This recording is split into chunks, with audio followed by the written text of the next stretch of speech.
in a family of elite combat athletes and top-tier performers. The final boss has always stood out, even when he was just a blue chipper. But there wouldn't be a final boss, there wouldn't even be a bloodline if it wasn't for The Rock's grandfather, the High Chief Peter Maivia.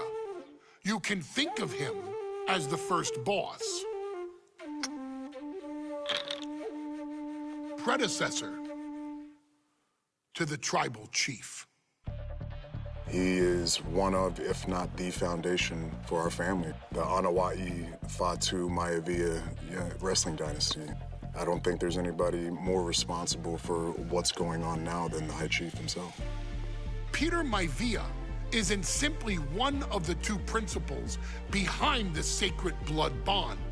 He's also an incredibly decorated professional wrestler who traveled the world and won titles everywhere he went. New Zealand, Japan, Europe, and here in the United States, where he enjoyed especially successful runs in Hawaii and California. Maivia would eventually find his way to WWE, engaging in legendary battles with the likes of superstar Billy Graham. His larger-than-life personality would win the WWE Universe over in short order, as it had throughout his entire career. In the ring, High Chief Peter Maivia was a potent blend of brawn and grappling technique, often muscling his opponents down to the mat through a variety of joint locks and then switching to more painful holds once grounded. His sleeper hold and stump puller were both feared and renowned, and make no mistake about it, Maivia knew there was always more than one path to the ultimate victory. Out of the ring, High Chief Peter Maivia also ran one of the most successful wrestling promotions on the planet, Polynesian Pro Wrestling, based out of Hawaii, showing his mastery of the business in every aspect. His induction into WWE's Hall of Fame class of 2008 was supremely deserved, forever enshrining Peter Maivia as the legend he always was.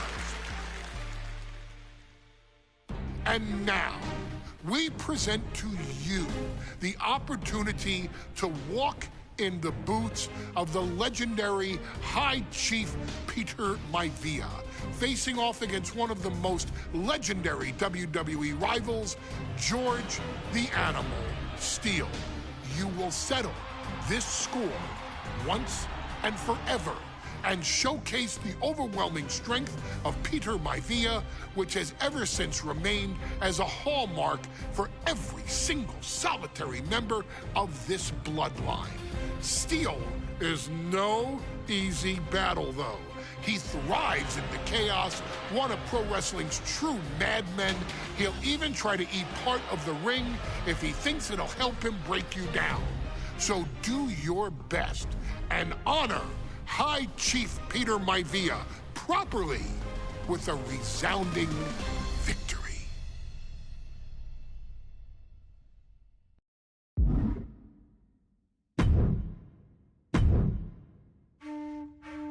In a family of elite combat athletes and top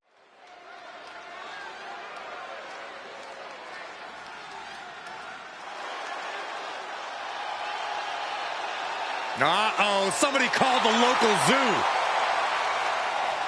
The following contest is scheduled for one fall and is a steel cage match.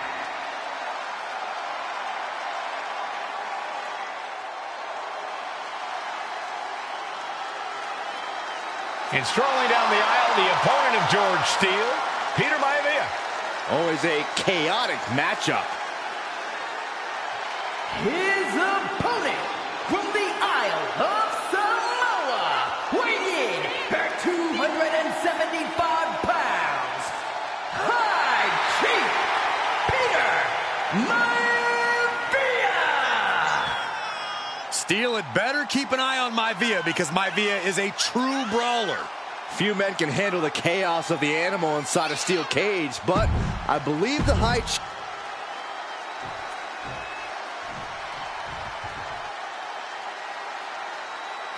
Steel cage match underway. Peter Maivia versus George the Animal Steele. Most of the matches between Peter Maivia and George Steele have ended inconclusively, but this time we'll have a winner. These are two very different men, Cole. The High Chief is a man of great pride and respect for the ring, while Steele is, well, he's an animal. I can't think of two opponents with more opposing styles. You said it, Corey. Let's just hope this one gets taken care of in the ring tonight. Nothing fancy here. Tasting victory. Backed up. Turns it around and the shoulders are down. He decides this isn't the moment. Hope he doesn't miss his chance because of this choice. Headlock. Oh, a cheap shot right above the eye. Oh, clubbing blow. Oh, what a headbutt. The High Chief just refusing to be intimidated. The animal has no idea what to make of Maivia. Fist drop. Maivia overwhelming his opponent here. And you can see Steele is struggling to weather the storm with the High Chief. We've seen that Steele isn't above using a foreign object to gain the edge against Maivia. So he's got to have the advantage in a match where they're surrounded by one huge weapon, right? But you'd think that, Cole, but think about how these men prepared for this match. The High Chief is a consummate professional. From the middle rope. What a splash!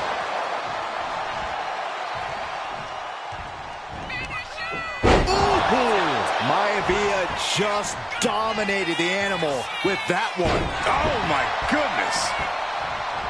The animal has to be elated to be in this steel cage against one of his biggest rivals, no less.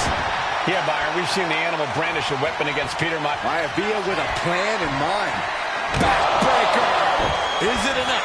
Is it enough for Peter Maivia? Oh, what a headbutt. Peter Maivia is looking unstoppable now. Yeah, and Maivia has really figured the animal out here. Uh-oh. He's eyeing the top of the cage as he starts his climb. To the sky! Oh!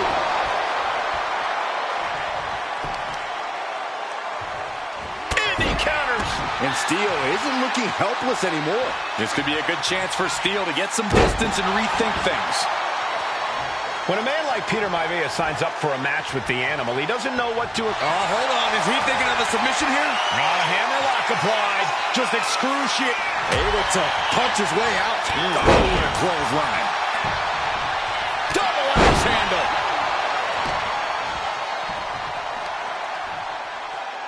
Oh, man! Steele is becoming a bloody mess in there. Boom! What a headbutt. Oh. Oh, man! Right to the esophagus. Ian Steele. Double intent now. Gonna stack that up here. Shoulder pin. And a shoulder is lifted before one. What a jaw-dropping show of strength this late into the match. You gotta admire the determination here. Boom! Gentlemen, we've touched on the differences between Maivia and Steele as competitors. One man based on order, the other one chaos, but it's reflected in their looks, too. Indeed, Michael. Just look at the sculpted physique of the High Chief. And the tribal tattoos on his body are extremely intricate and definitely eye-catching. And Steele is, well, he's an ugly creature. Enough hair on his upper torso to classify as fur. Folds in his bald head. He's like a modern-day Neanderthal. He's tossed down to the mat. That couldn't have felt good. And drops the fist. And you can see that offense was aimed directly at his skull. And look at this now. Bad intentions coming with this hold. A stump puller. Desperately. He lets go of the hold, but I don't see any reason for it. No telling what's going on in his mind right now, Michael. George the Animal Steele might be a bit of an underdog here. In fact, he lost the match by countout to the High Chief. In Steele's defense, I'm not sure he knows how to count exactly or how to read a rule book. So he's got to be happy to be in this cage. Well, Maivia is called the High Chief in part because of his commanding presence in the ring. He's more than ready for what the animal will throw at him, even inside a cage. Big impact. Oh, that'll rattle you. Mongolian chop.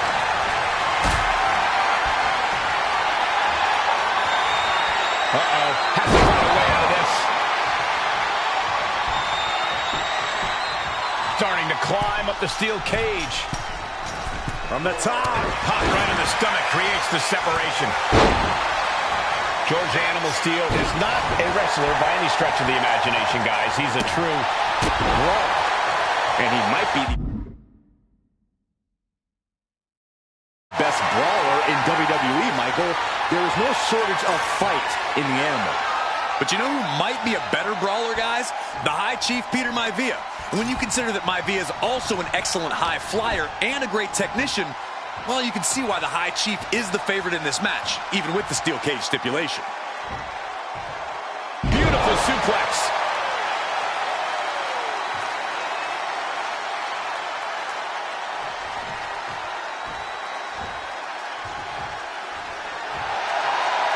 He's got him square in his sights here.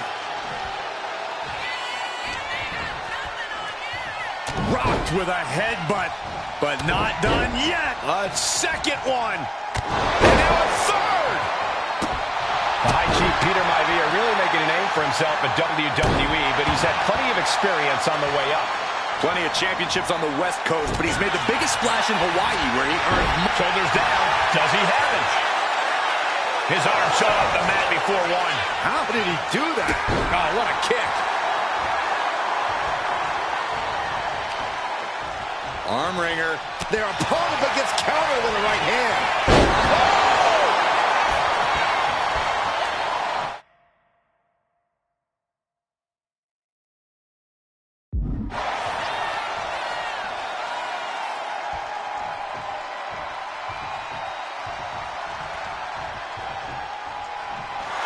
Oh, he got him.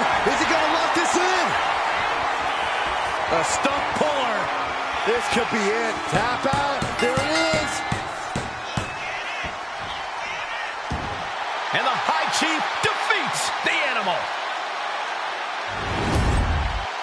Here is your winner, High Chief Peter Maivia. Anytime these two have faced off, it's been eye for an eye. But the steel cage has finally delivered a decisive victory for the High Chief, Peter Maivia. George Steele is one tough animal, but the way Maivia faced him in the cage tonight just reinforced what everyone already knew, that the High Chief is...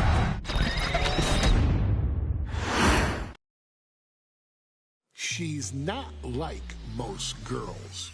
She's also not like most WWE superstars. Nia Jax, the reigning queen of the ring, is a reckoning. A force of nature that blitzes right through her competition. A cousin of The Rock. Nia Jax arrived in NXT almost 10 years ago with astronomical expectations.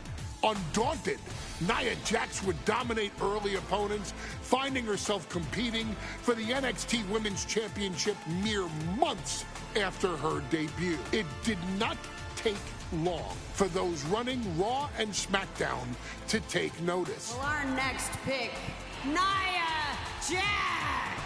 And Nia Jax would join the Raw roster as part of the 2016 draft lottery. And since joining the main roster, absolutely no one has been safe from Nia Jax. She is a two-time women's champion. She is a two-time women's tag team champion. She competed in the men's Royal Rumble match in 2019, even getting an elimination while in the ring. Nia Jax looking to eliminate. She does. She's battled standouts like Charlotte, Bayley, and Becky Lynch. And all the while, she has left undeniable destruction in her wake. In the ring, she applies many of the same tactics that once benefited Yokozuna, even using her own version of the Banzai Drop, known as the Annihilator. And just like its namesake, if it connects, your night is over. And Nia Jax remains driven for even more success, jumping at any opportunity to prove her dominance. This last year, that included entering into the 2024 Queen of the Ring tournament after earning victories over Naomi, Jade Cargill, and Bianca Belair. Nia Jax would fight her way into the finals, taking on former NXT Women's Champion Lyra Valkyria. Valkyria built a lot of momentum, defeating Dakota Kai, Zoe Stark, and Io Sky to punch her ticket into the final at the Queen and King of the Ring. With an obvious game plan, Lyra would look to stick and move, avoiding the colossal attacks of her opponent. Unfortunately, as often happens when competing against Nia Jax, Lyra made one miscalculation, and that error in judgment provided Nia Jax with the opening she needed to annihilate her competition. This is your opportunity to crown the first queen in Bloodline history. Make Lyra suffer.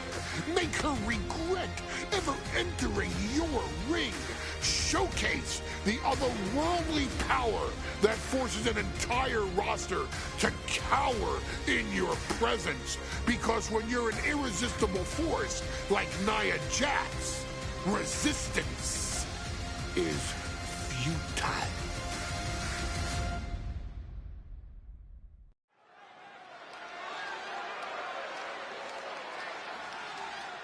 And now a dark horse will face an unforgiving titan in hopes to don the crown. Lyra Valkyria versus Nia Jax in the Queen of the Ring Finals.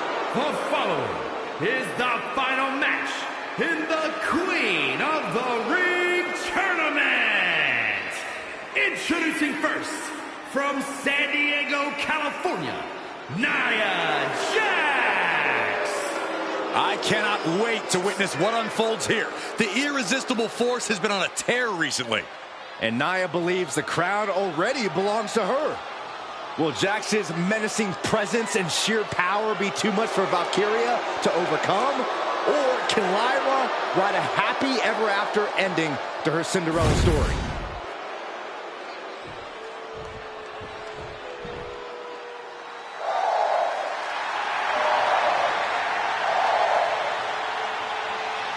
Lyra Valkyria fancies herself a Morgan, which is an Irish goddess of war.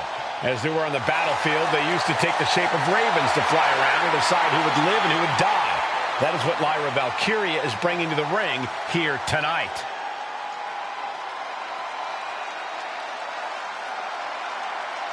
And her opponent, from Dublin, Ireland,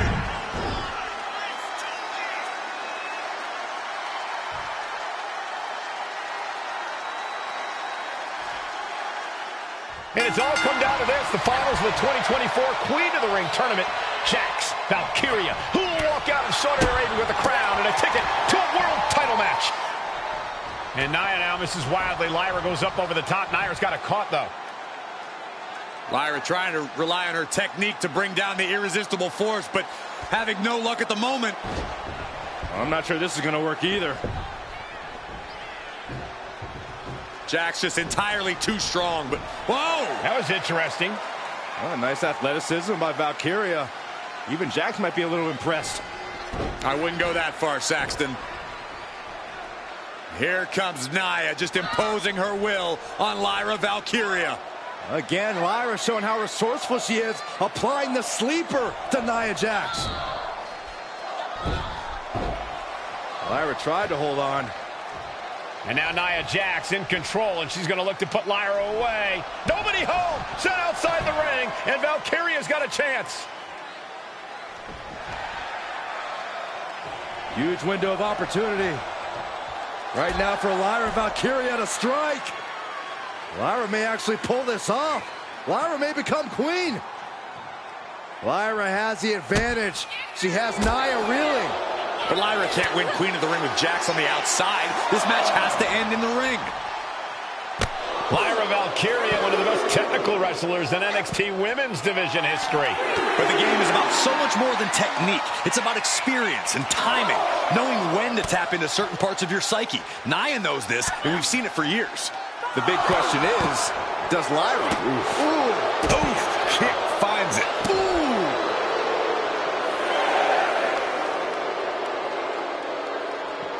She's getting back into the ring, under the ropes. Lyra absolutely not backing down. Valkyria gets countered. Scoop slam. Corey, what do you think is going to be the key in this match for Nia Jax? She certainly made plenty of promises when it comes to being queen of the ring. What Nia brings to the dance, Cole, is raw power, the likes of which you rarely see from most men, let alone women.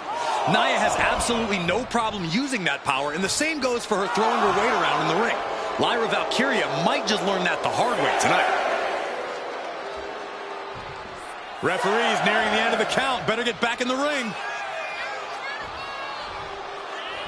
And she just barely makes it back before the official's final count.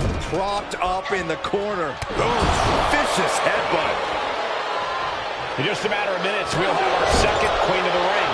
The first, of course, being Zelina Vega. But you've got to believe that Zelina will want a shot at whichever woman wins this. She beat the woman now known as Piper Niven that night, so you know Queen Zelina can strike down an enemy of any size. Golly, Nia is just cornering Valkyria. Jax abusing Lyra, showing no mercy. I think it's a preview of what kind of queen Nia Jax would be. The kind of queen that will happily send victims to the guillotine. Oh my gosh! Jax with the irresistible offense. And the irresistible force is really keeping Valkyria grounded here.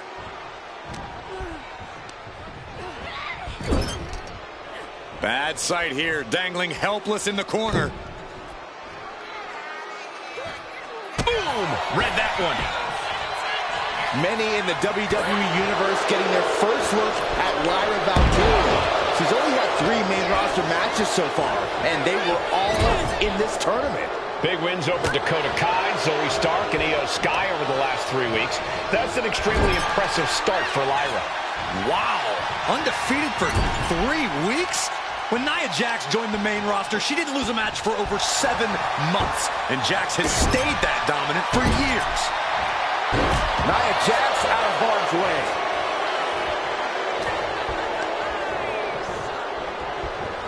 Placing her in the corner. Uh-oh. Face first in the turnbuckle. Confidence is always a key for Nia Jax. She comes into every match thinking she hasn't won. But when you have this business in your blood like Nia does, that confidence is genetic. But ever since the Irresistible Force returned to WWE 8 months ago, her confidence has been on another level. And she's gaining even more confidence as this match progresses. Jax may just be unstoppable now. Nia Jax brushes that one off.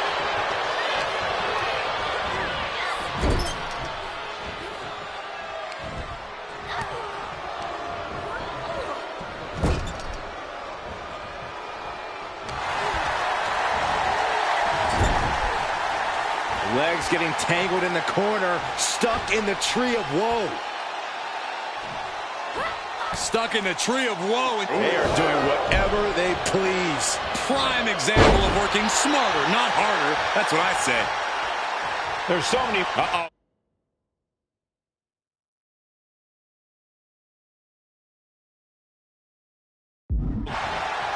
Taking a flight to nowhere. A brutal impact after taking a gigantic gamble like that. That's a Samoan drop.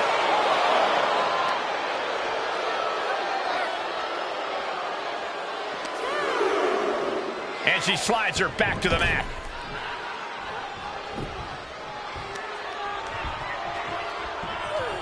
Oh yeah, she is really getting fired up. Nia Jax, so powerful, so dominant. Crashing down. Samoan drop. Nia Jax is doing whatever she wants. Each Samoan drop Drop. Valkyria crushed in the corner by Jax. Squashing Lyra in the corner, and the beginning of the end may be near. And Nia now, with Lyra on her back, going to climb up to the second rope.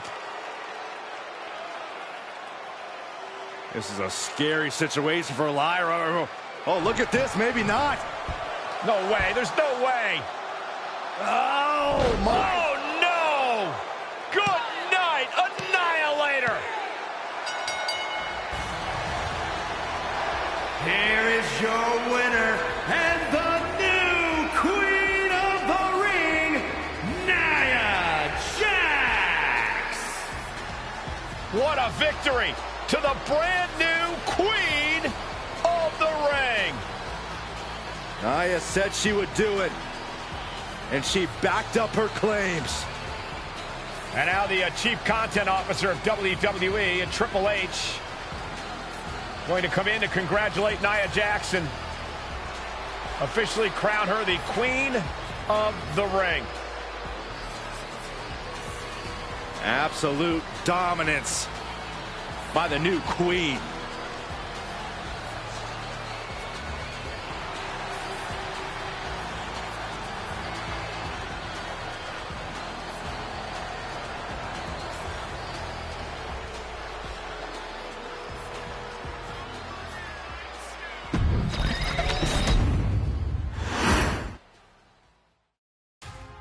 I'm sure you will agree with your wise man. Many WWE superstars say they will do whatever it takes in order to achieve success. Quite often, it's a bunch of BS. But if you're lucky, you may run into someone who is willing to look out for the group. Someone willing to make sacrifices. And for this family, there was no one better than Rikishi. After the Head Shrinker's run in WWE came to an end, Rikishi, then known as Fatu, would go on a journey of self-discovery. This journey would lead to him taking on the name Rikishi, a subtle nod to his cousin Yokozuna, as well as an opportunity to start fresh with a global audience. Well, my dad, when he became the Rikishi character, when you think about Samoan wrestlers, right, or mean, or aggressive, he made it like his own flavor, right? He had the blonde hair, still carried the aggressiveness, but I think he just wanted to add like a little flavor to it. It became even more popular to our culture. Rikishi blitzed WWE from the jump, devastating opponents with new tricks and winning people over with his fat-ass dance moves. That Rikishi is fat, all right. P-H-A-T. And with this wave of newfound momentum came even more success, with Rikishi capturing the WWE Intercontinental Championship and displaying incredible athleticism in iconic moments like when he dove off the top of the steel cage. The year 2000 belonged to Rikishi.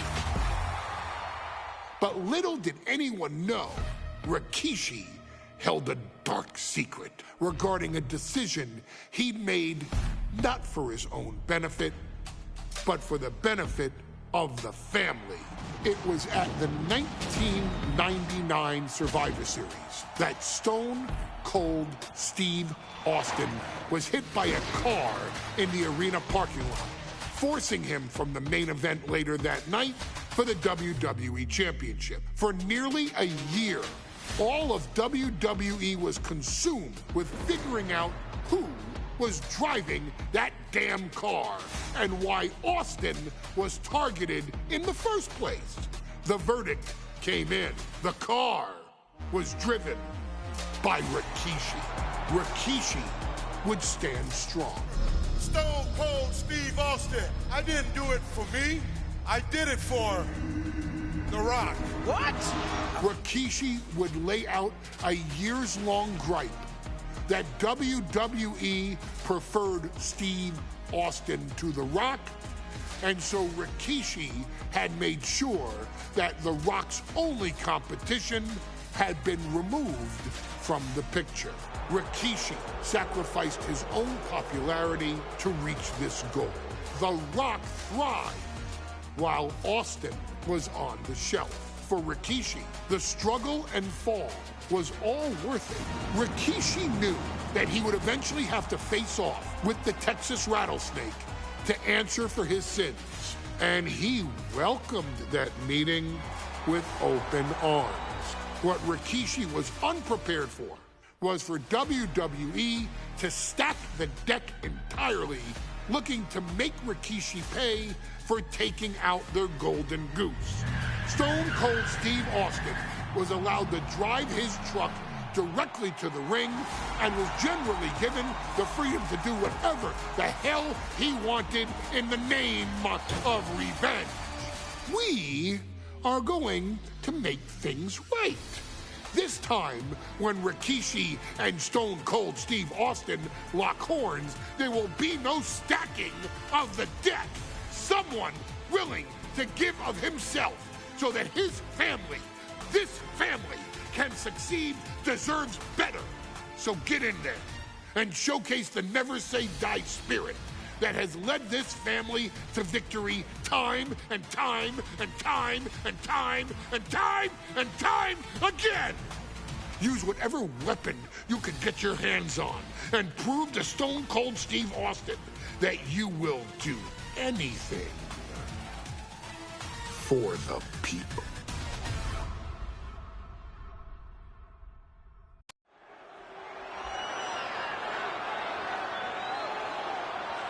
Is it legal to not show up? Rikishi has brutalized Austin lately. Austin will be here, Byron. I just refuse to think anything else. The following contest is scheduled for one fall and is a...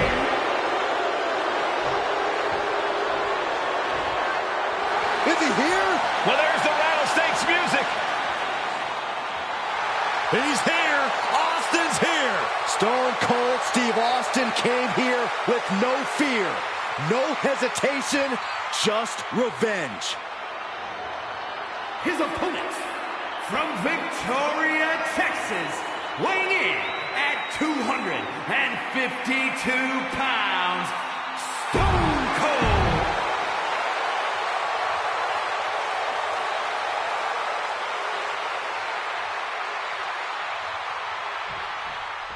We now know the sick, demented side of Rikishi.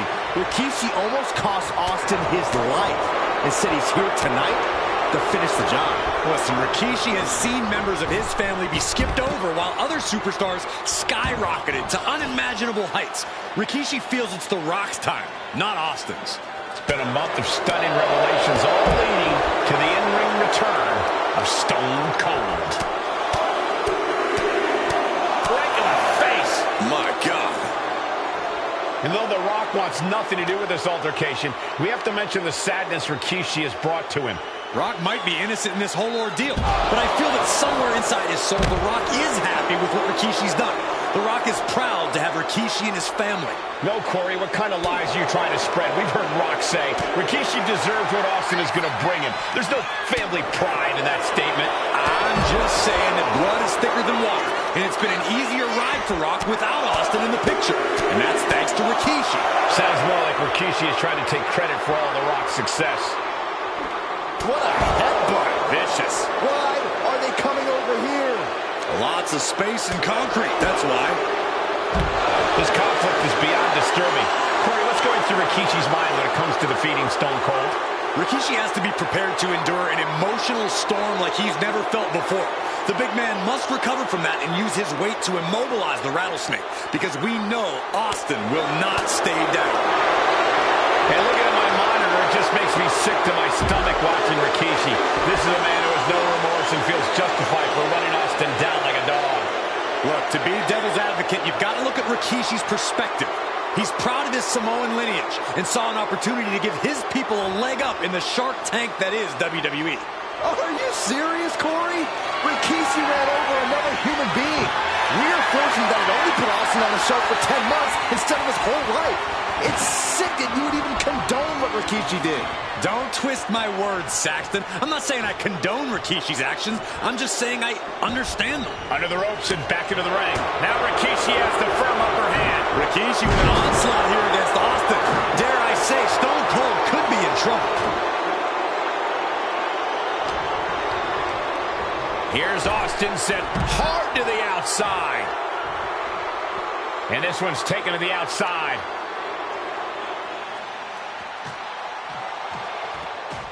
Austin and Rikishi trading heavy artillery on the outside, and here comes the rattlesnake. Stone Cold Steve Austin fired up and revenge on his mind. You got to think about how bad Austin has wanted this ever since Survivor Series last year. Been dying to get his hands on Rikishi. All of that venom, all of the vitriol inside of Austin being unleashed on Rikishi right now. Remember, this is no holds barred. Anything goes. Austin has Rikishi down. The rattlesnake is red hot. And do you hear this capacity crowd? They want more from Stone Cold. Albany wants to see Rikishi get beaten down like a pile of human filth. Clothesline attempt. Driven down STO. And Rikishi lately has been calling himself a visionary, a pioneer. All a bunch of garbage, if you ask me. Well, those aren't self-imposed labels, Cole. Those labels are coming from the family, coming from a group of wrestling legends who are proud of Rikishi for standing up and making a change in this business. I have a few labels for Rikishi. Coward, liar, embarrassment. Those fit him well.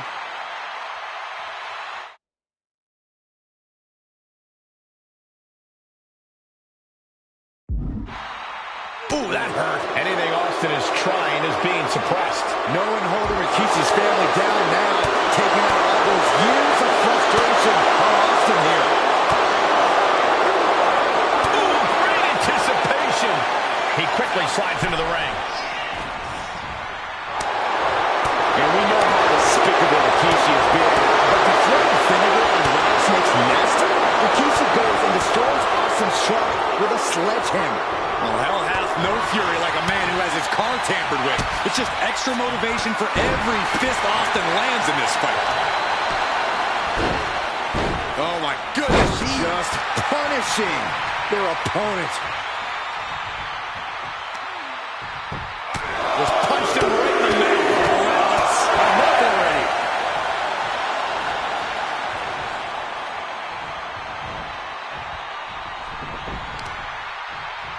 Vicious knee.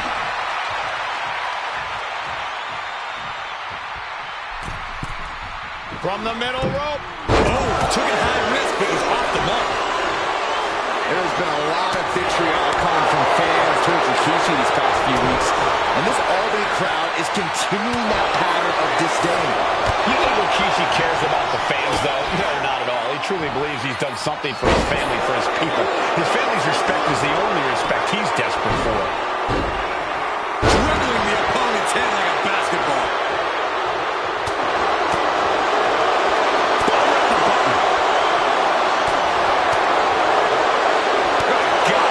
Attacking the body here could be a smart strategy. Fought back with a punch to the gut.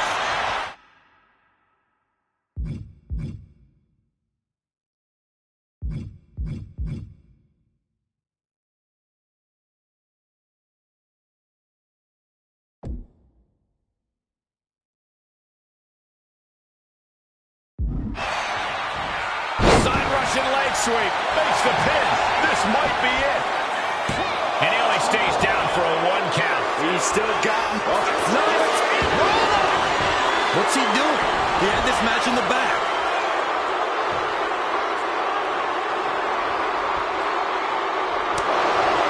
Scary mindset for the Rattlesnake. Austin has scattered pictures of Rikishi all over his home. Said that every time he looks at Rikishi, he's looking at a dead man. Yeah, Rikishi taking that as an empty threat, thinking that Austin isn't the man he claims to be. But trust me, when Stone Cold says he has you in his crosshairs, that's no empty threat. Taking a big risk here by bringing the table into the action. And slides back into the ring. Oh, he fights Rikishi back. Getting out of harm's way. And into the ropes and a sharp elbow to the back. Boom.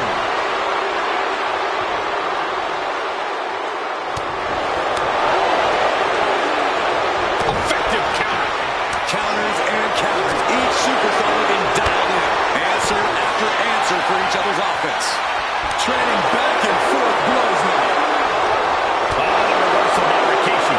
Back and forth, neither one giving up any ground. Just teeing off with that fight forever vibe. Boom! They are emptying their tanks, going back and forth like this. Two fighters putting their haymakers on autopilot right now. Vicious.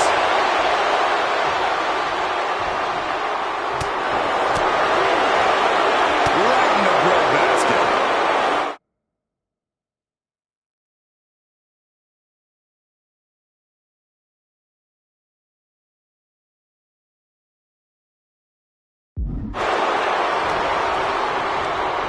Incoming. Look out. Oh my, apron sentai. Man.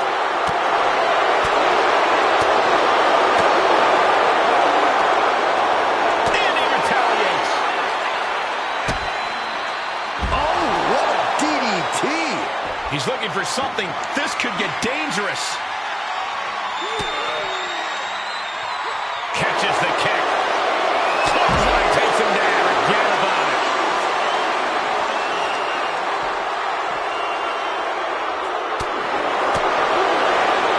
Rikishi finds his target with that one. And you have to be in a lot of pain taking that many attacks to the core. Yeah, but you really have to fight through it. No telling what's underneath the ring tonight. He grabbed a shovel. He is looking to do as much damage as humanly possible here. A good measure. And he's staggering to his feet, about to head right into danger. Stone Cold Steve Austin, Luther's pressed by Austin, and now he's just dropping bombs. What's he hoping to find down there? A hockey stick? I see. He does not just want to hurt the competition. He wants to embarrass them. Getting back into the ring now. Oh, yeah. Rikishi is feeling the energy right now.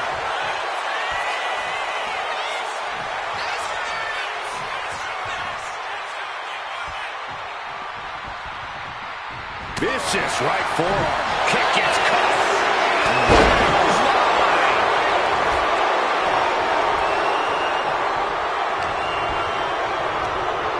And he goes crashing to the outside. He's looking to take things to the outside now. And Rikishi slows Austin down with a thunderous right. Austin's in trouble. And now steel chair. Oh, and Austin, he just averted disaster there. And now Austin going to deliver the punishment with the steel chair.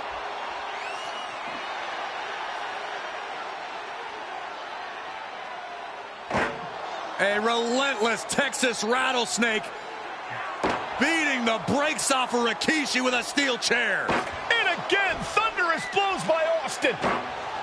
Down goes Rikishi. Austin beating the hell out of him. I know Austin has good reason to be doing all this, but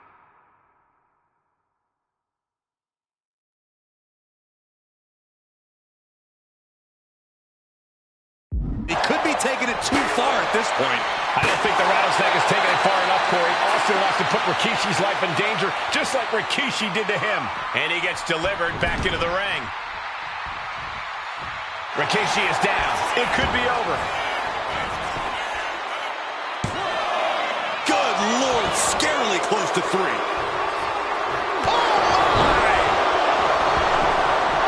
Absolutely no telling what's underneath the ring tonight.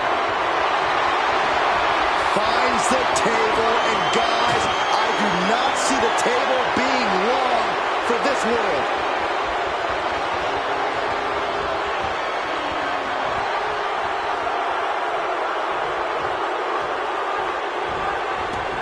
Taken to the floor, and he's got no worries about the count. Leg sweep. Nicely done. A consistent attack here from Austin. Austin not looking like roadkill now. He sure as hell doesn't. He gets back into the ring.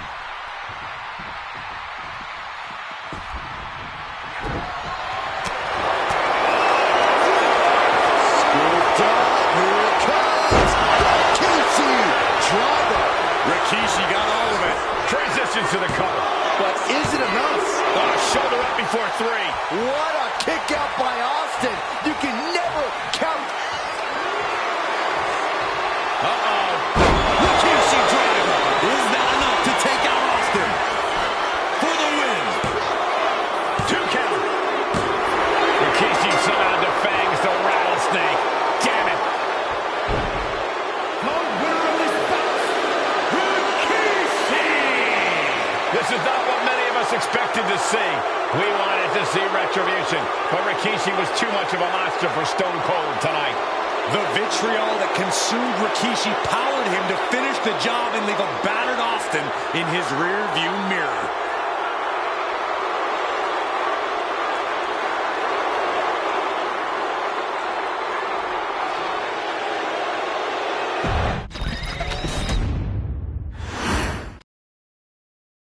His arrival signaled impending doom. His very presence was enough to intimidate even the bravest WWE competitor. His name itself simply meant the end. And if you found yourself standing across the ring from Umaga, you were most certainly coming to the end of your own road. The younger brother of Rikishi, Umaga, was every bit the Samoan bulldozer that his nickname would suggest, mauling opponents with ease, relishing the chaos that he created. A menace to the entire roster, an unrepentant badass, Umaga tortured his prey with high-impact collisions before ultimately sealing their fate with his vaunted Samoan spike, a vicious move used today by Solo Sikoa. Inside the ring, man, he was just a complete monster. Anybody that stood in front of him, he was going to wreck him no matter what he had to do. He was just a crazy, wild Samoan. Outside of the ring, man, just a loving guy to be around. A fun uncle, always joking, always barbecuing at his house. I always looked up to him. He was just so cool. Perhaps an unheralded aspect of Umaga's game was his mastery of mental warfare. Umaga loved to present a wild, out-of-control savage, one who needed manager Armando Alejandro Estrada to handle all the details while he destroyed opponents. Umaga was the perfect definition of the word aura. A two-time intercontinental heavyweight champion, Umaga established himself as one of the purest forms of dominance to ever set foot in a WWE ring. His intense clashes with Batista, the Heartbreak Kid Shawn Michaels, and Triple H, along with WWE Championship battles against John Cena, still live on in the memories of those who were fortunate enough to watch Umaga perform. And Umaga will live in immortality through every member of this family, whether it's with a huge Samoan drop, a running bulldozer into the corner, a Samoan spike, or even a war cry in the middle of battle. Umaga is forever. I wish he was here. I know he's watching from above. So you, our beloved Us in training, are asked one simple thing here in the WWE 2K25 showcase: to defeat John Cena. You've done that in this mode before, right? Simple. It was at New Year's Revolution in 2007 that Umaga and John Cena first collided for the WWE title. Umaga appeared to be too much for Cena in the minds of many pundits.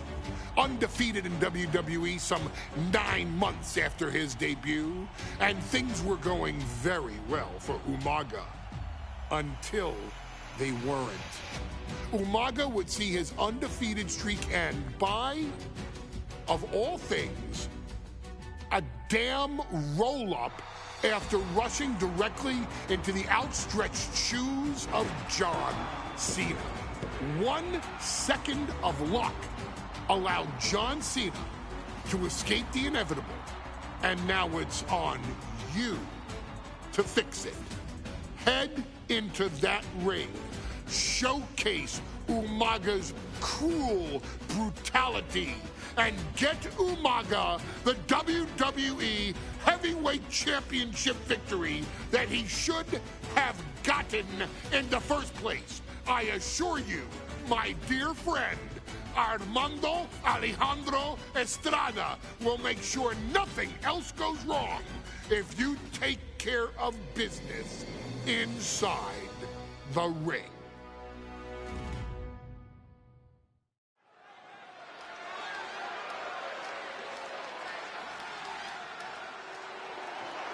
Well, ladies and gentlemen, here he is. He could be the next WWE champion, the near 400-pound Umaga. A man that since debuting right after WrestleMania 9 months ago has remained undefeated. And Umaga has been in the ring, Byron, with the best of WWE. This man looks...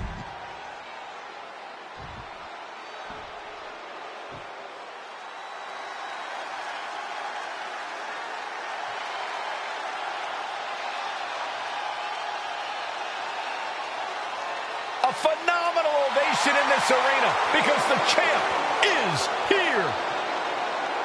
John Cena has... The following contest is scheduled for one fall, and it is for the WWE Championship. Introducing first, the challenger from the Isle of Samoa. Looking at the champion, I guarantee there is no doubt in there.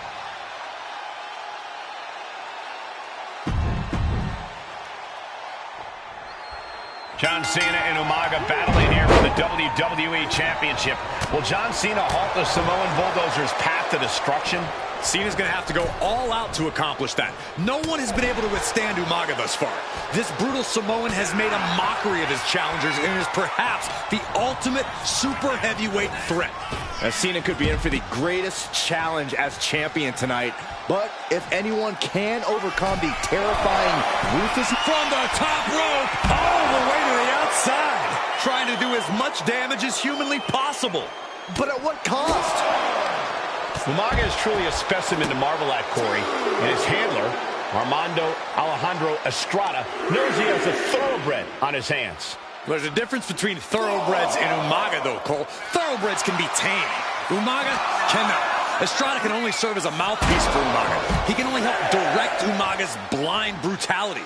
I think even Estrada knows no one can control the Samoan Bulldozer. Heading out, but needs to be aware of the referee's count. Clothesline. Good Lord. So effective.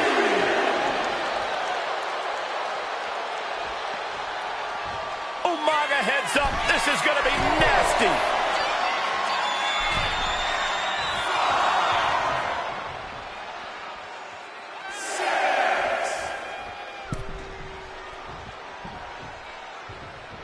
Oh no, the official just got caught in a bad position.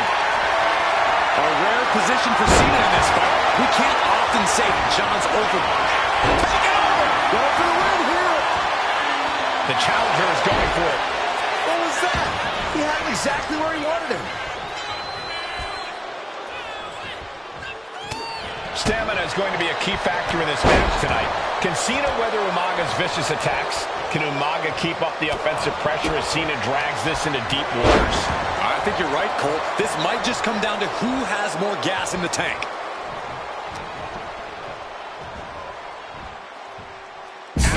Sit out, powerbomb. Let him just take it one step closer to the title with that powerbomb. Maneuvers out of the way. Cena tonight attempting to do something no one else has been able to do. Be it HBK, Triple H, Kane, the list goes on and on. No one has been able to beat Umaga. Since debuting in last year's WrestleMania, he's never been pinned, never been submitted. Umaga is a man who's decimated every single thing in his path. It's not hyperbole to call him a dangerous and deadly savage.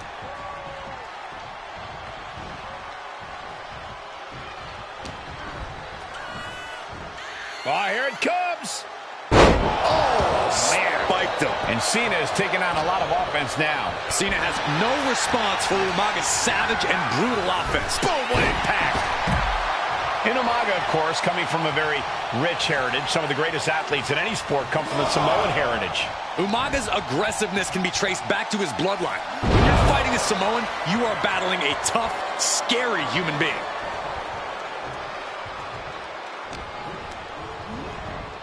Sent right into the corner.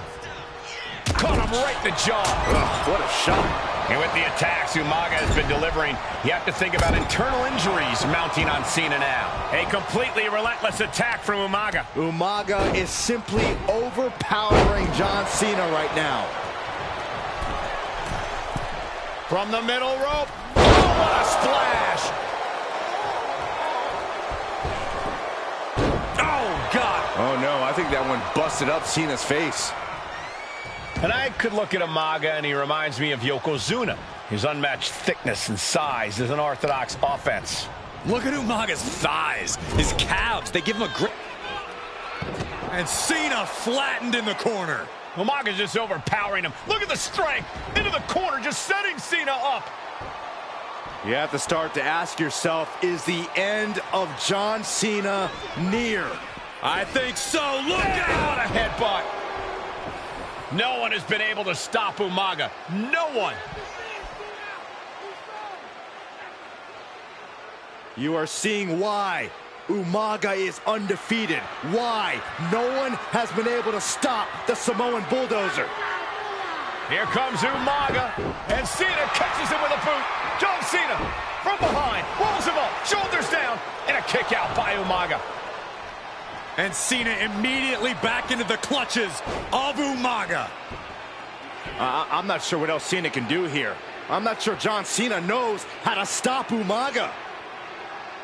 And Corey, you know there's no force equal to being on the receiving end of a headbutt from Umaga. It's in Umaga's DNA. Generations have perfected the art of using their own skull as a weapon that could stop an elephant.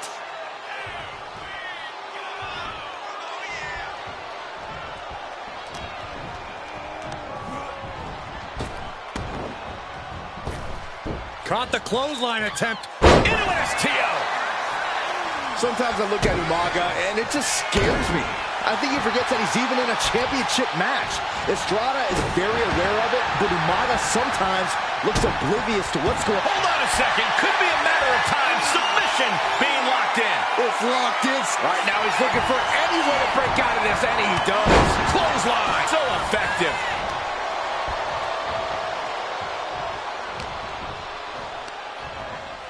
Pulled in for belly to belly.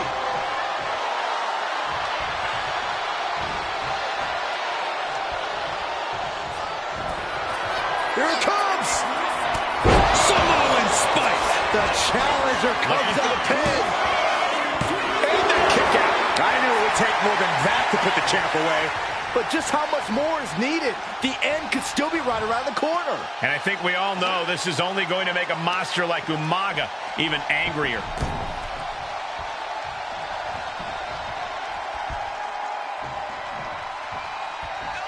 This'll do it. Umaga. Oh, Samoan spike. Could that be enough to gain the title? New champion. An undefeated champion.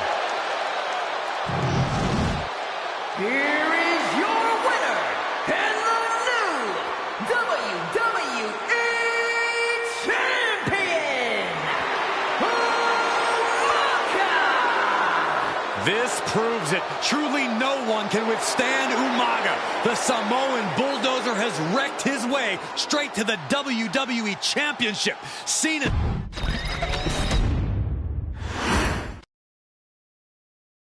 Hey, in WWE, things move really fast. If you aren't present in the moment, it can feel like a year goes by in only 2 or 3 minutes. That's why you always have to make time to make sure that you check. Hold on. Did I just hear myself say 3 minutes? Stop. Can you believe I'm actually doing Eric Bischoff's shtick? In the early 2000s, few words sent a shudder through the roster like the words 3 minutes, summoning the fearsome duo of Rosie and Jamal, collectively known as the 3-minute warning. Initially hired by the aforementioned Raw general manager Eric Bischoff to interrupt anything he didn't find to be entertaining. You're just not entertaining me. 3 minutes are just about up. The two instantly made their mark in WWE with their complete and total decimation of anyone that was targeted. Their formula was really simple. Two bruisers with surprising quickness who took pleasure in throwing opponents all around the ring with reckless abandon. And the trail of bodies left in their wake remains a testament to their devastation. Rosie, older brother of your tribal chief, Roman Reigns, and Jamal, who would in time develop his skills further and take the name of Umaga, were about instant gratification. They treated matches like a race, seeing how much damage they could fit into the shortest time possible. The 3-minute warning with my brother and my cousin, it was just one of the coolest gimmicks of all time to me. It was catchy, you know what I mean? Like, you kind of knew what was happening. And I feel like we all remember when the 3-minute warning hit for the first time. You know, the whole Den TV area just lit up. Every match was a train wreck, as the two would use their size to overwhelm most opponents, coupling that with incredible tag team maneuvers to increase the carnage to its maximum levels. That approach, maximizing damage while minimizing time, was a 3-minute warning signature. The team itself saw its run in WWE last for a little over a year, but in that time managed to make such an impression with the WWE Universe that it still resonates today. They are proof of the impact anyone can make if they capitalize on their opportunities, as 3-minute warning did every single time. It was a short-lived gimmick, but it was a really cool gimmick, and I just think it shows the versatility of, hey, if you need us to go out there and tell you a Broadway story, I'll cover 2 hours if you like. But if you need us to come out in 3 minutes to make an impact, we can do that too. But you gotta be really good to be thrown in there with the very, very best in the industry. I'm getting all pumped and proud, you know, for my brother and my cousin right now, just thinking about it. Here in the WWE 2K25 showcase, we have selected another team that embodies the same mindset in Akam and Razor, the AOP. Similar to Jamal and Rosie, these two look to inflict the most pain in the most efficient manner. Like 3-minute warning, AOP happily dispatches when summoned. Like 3-minute warning, AOP features two Goliaths who will hurl your body from pillar to post before finally bringing it all to a most painful conclusion. It's up to you in this Extreme Rules contest to beat the AOP to the punch and showcase the Wrecking Crew approach that made 3-minute warning the premier bruiser squad in all of WWE. And don't worry, we will give you more than 3 minutes to make that fact perfectly clear. As a matter of fact, take your time and enjoy dishing out the punishment.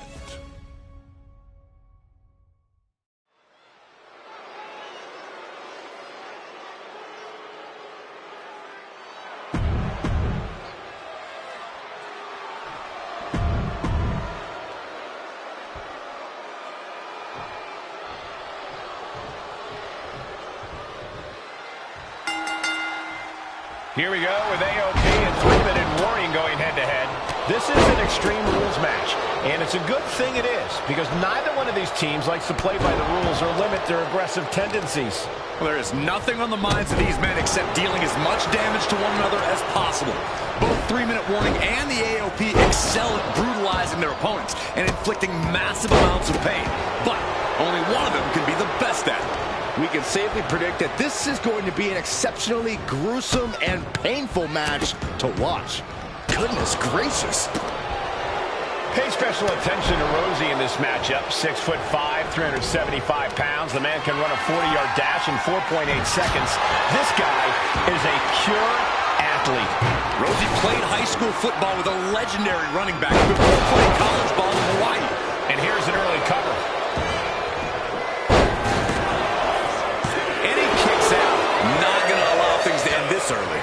I look at this aggression, just pure brutality. Come on, easy. Look, the most intelligent competitor in a battle knows that there are many roads to victory, including the low road. In the corner, has to find a way out of there. Yes, the trash can connects. Talk about taking out the trash. He's doing it. Going for the pin.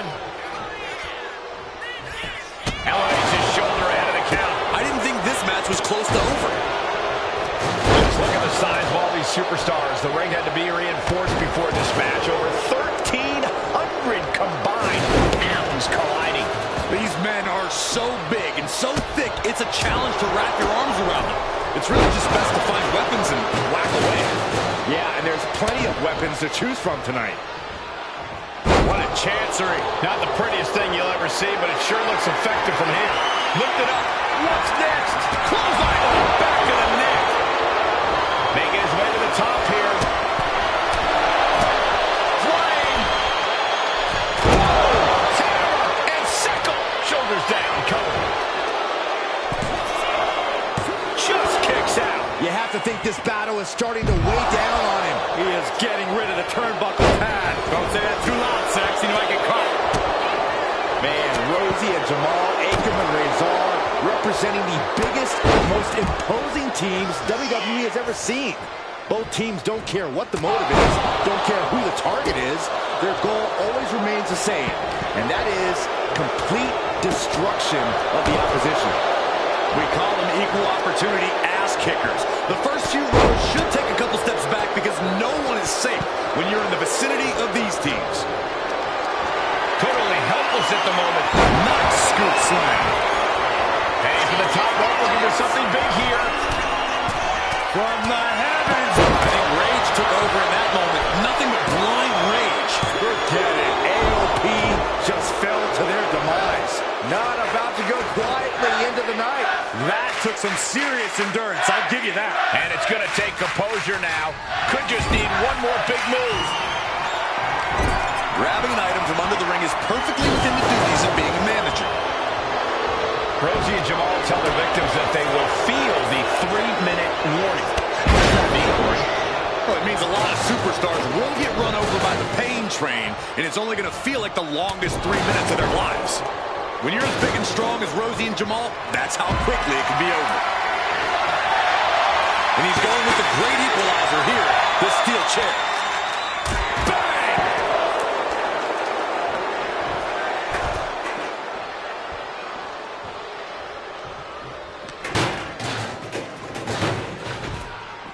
He's leaving the ring now.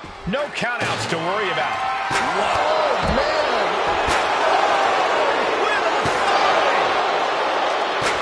Knew what was coming there.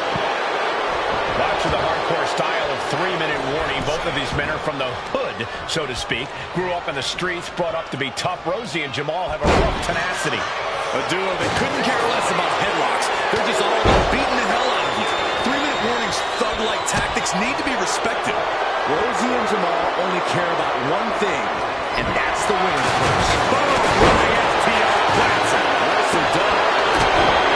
We knew this would be a grueling and punishing match, but AOP and 3-minute warning are exceeding all expectations. The adrenaline is pumping, and the WWE Universe is on his side. Oh, a headbutt right to the shoulder. And what a throw that was. Oh! Get this back into the ring now.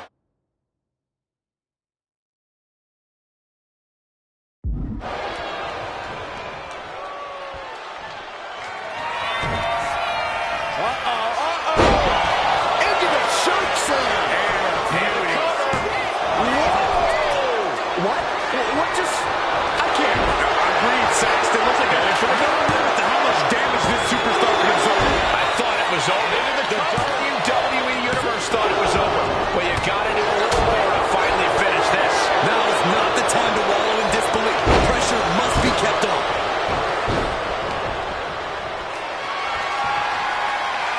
What a display of strength here. Strong elbows right on the mark. Bam! And now he's back into the ring.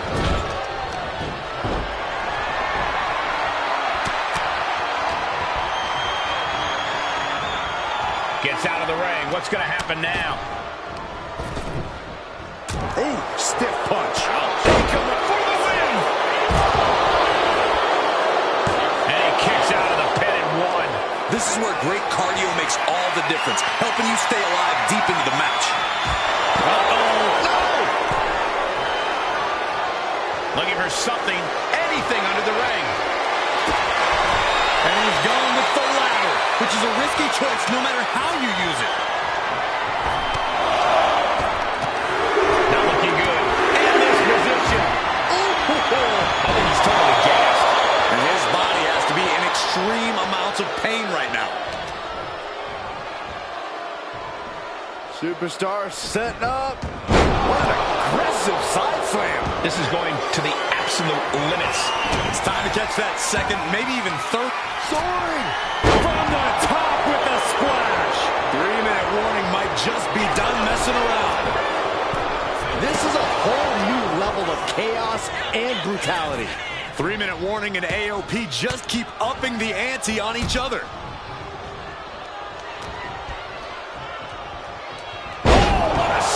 This could do it for the win. And with the suppressive fire has Jamal startled.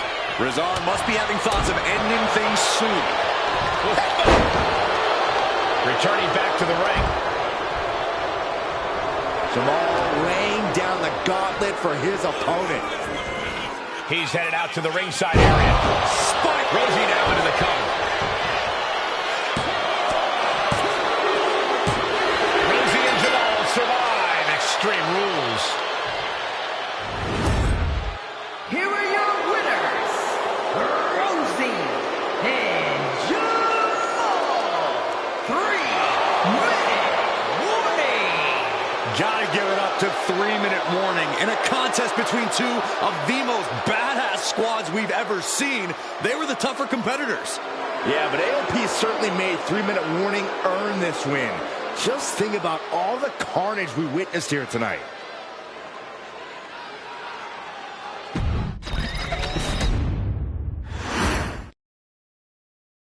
We've come to the part of the showcase where we get to talk about Tamina. Ever since walking in WWE, shoulder to shoulder with the Usos, Tamina's alliance with this dynasty has never been in question. I remember watching Monday Night Raw and I seen Tamina debut with my brothers. It was a pretty cool, dynamic, right? Two of my brothers and Tamina. Together, Tamina and the Usos helped each other navigate through a trial-filled first year in WWE, making sure they all survived together. In later years, Tamina has formed alliances with both Naomi and Nia Jax, honoring this family's connection. While Tamina has looked to create her own name in the industry, she has never missed a chance to acknowledge her place in this family either. Trained by Afa and Sika, the wild Samoans, Tamina was instilled with the same instincts that have carried each member of this family to wrestling glory. Her in-ring approach is similar to many in the bloodline, quick striking, high-impact attacks, and smothering holds. As capable with a super kick or a big splash as anyone else, Tamina has maintained a remarkable level of success in her WWE career.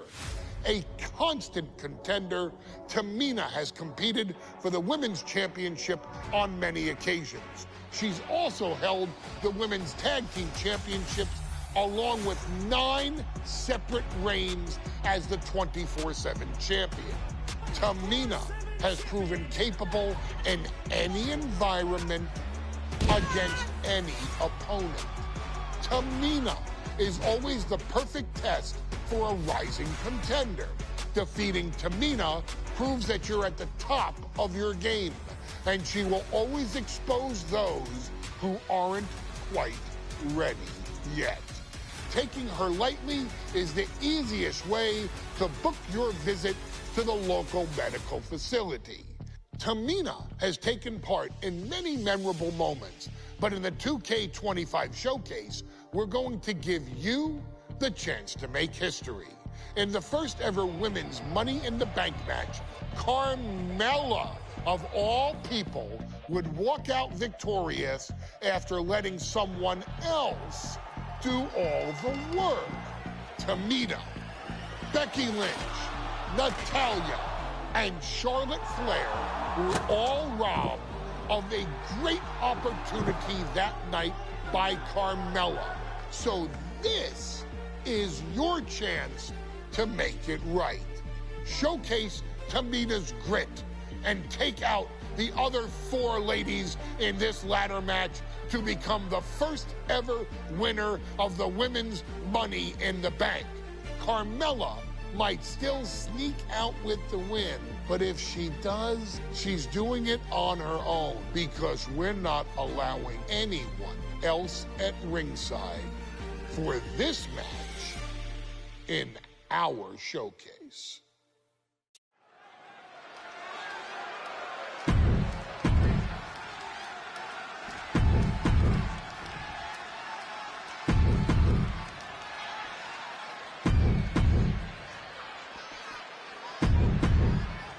This new generation of female superstars are providing yet another milestone moment here.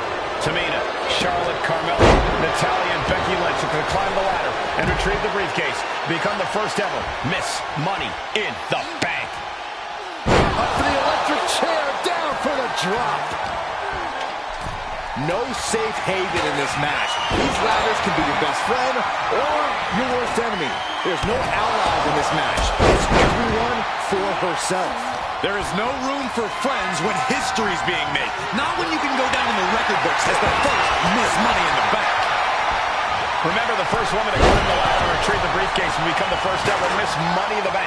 No countouts, no disqualifications in this match. Everybody is coming in with a different strategy, but remaining close is the key. Luck is going to play a part, but you'll increase your odds if you stay close to a ladder and close to the briefcase.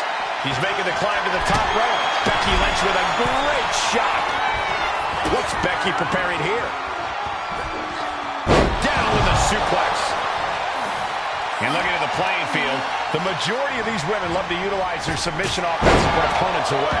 Tapping someone out won't win this match, but these women should not shy away from using the biggest weapons in their arsenal. We've heard Becky say she was going to rip arms off tonight. You can't exactly climb a ladder with no arms. Oh, man, that's like death by 1,000 cuts.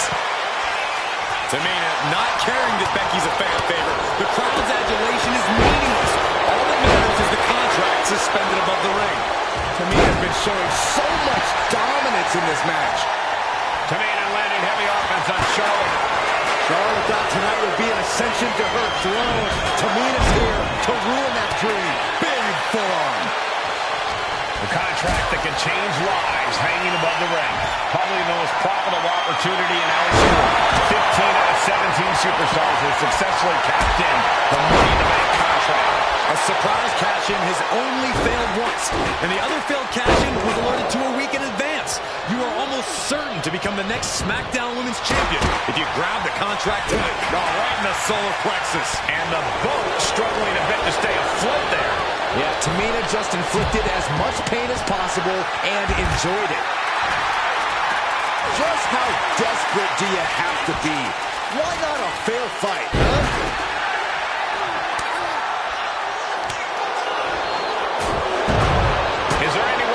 intimidating in this group than Tamina. I've said it before. It could be a coming out party for Tamina. This is her time. Oh, no, there could be trouble looking for this submission maneuver. She tried to slip out. Such a narrow window to escape, but she found it. Sliding into the ring now. No telling what she'll find under the ring here. My favorite kind of thrashing, Cole. And any one of those shots could take you off for good. Oh, man, by the hair. Hair whip. It might not be flashy, but sometimes you just got to toss another person to make a statement. Legs caught. Ooh, right to the gut.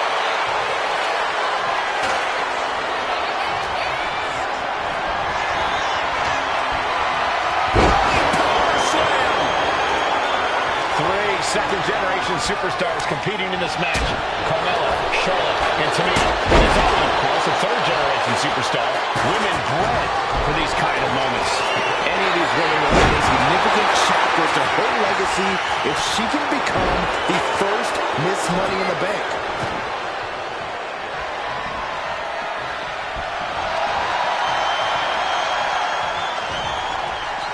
Up and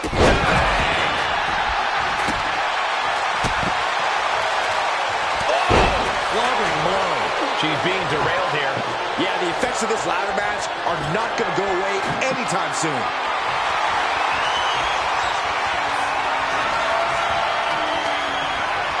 I can already feel the sting of the kendo stick, and I do not care for it. And now she delivers her back into the ring. The Queen looking disgusted to be in the ring with her opposition now. And here comes Old Faithful. The steel chair is in hand. Oh, man, jarring headbutt. What a boot. Nice takedown by Becky, looking for the armbar. The disarmor. She might want to tap here. Maybe on this trap, but she gets away.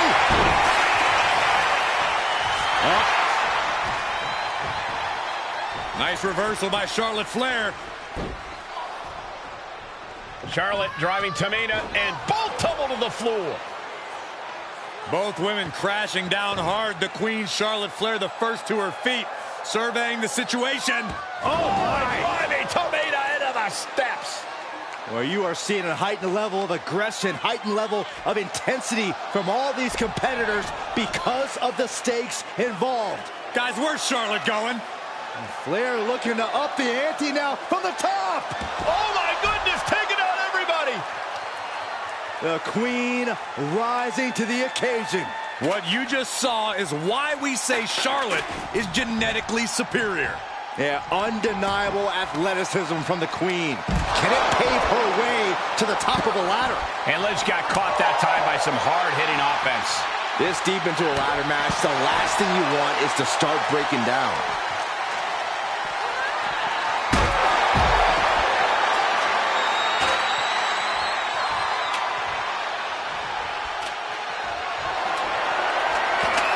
Tamina's absolutely wrecking shop on Natalya, making sure the veteran won't have the strength to climb the ladder at all.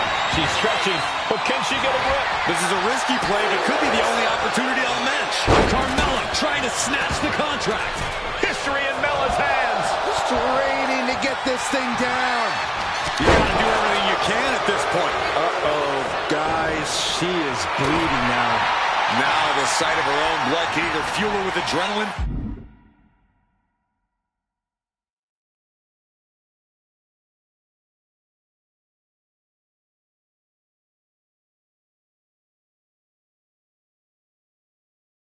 or allow fear to creep in. The steel ladder being used as a weapon.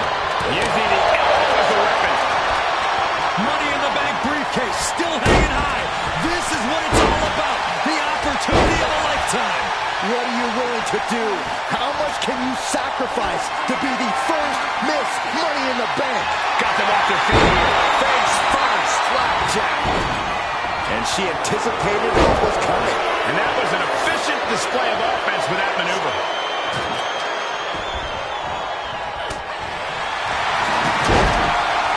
This could be the beginning of the end. Sharpshooter applied. Submission locked in, but remember, she releases the hold. No harm in changing things up if a submission isn't working the way you want it to. Forcing her right out of the ring. She lost some of her stamina at this stage. And all of this pain and discomfort will make ascending a ladder very challenging.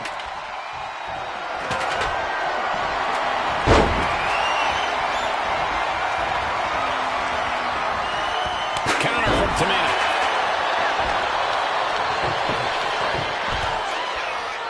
And she wisely heads back to the ring. Quick sidestep by Natalya. Clothesline!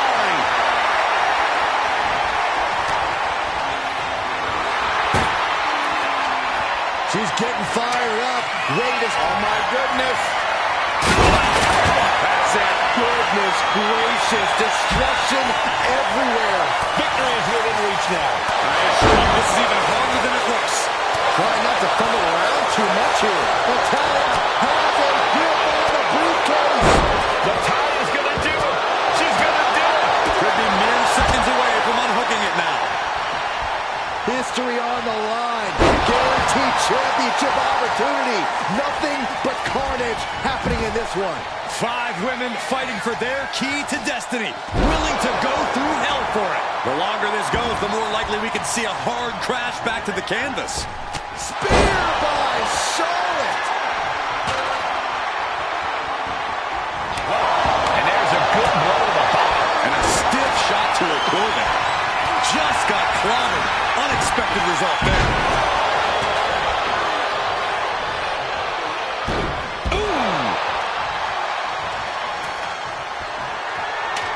And she's positioned the ladder perfectly in the center of the ring there. Oh, what a response.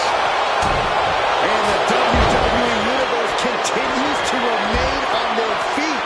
They know they are witnessing something special here. Leading her into the corner now. Oh, man. The prize is in sight, but is it in reach? Looks like scaling the ladder was the... Lynch.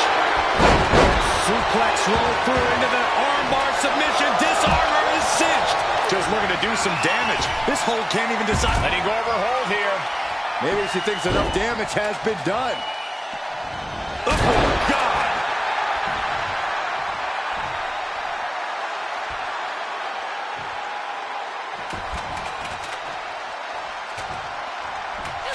Slips away just in time.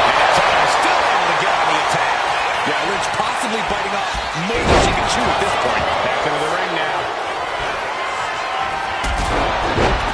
Becky Lynch rolls through, and she's disarmer locked in. And you still need to... And she's trying to ask for mercy, but not even tapping out can help her. And more damage being inflicted on the torso. Repeatedly going after that midsection. Just devastating. Neck breaker excellently executed. Stomping away.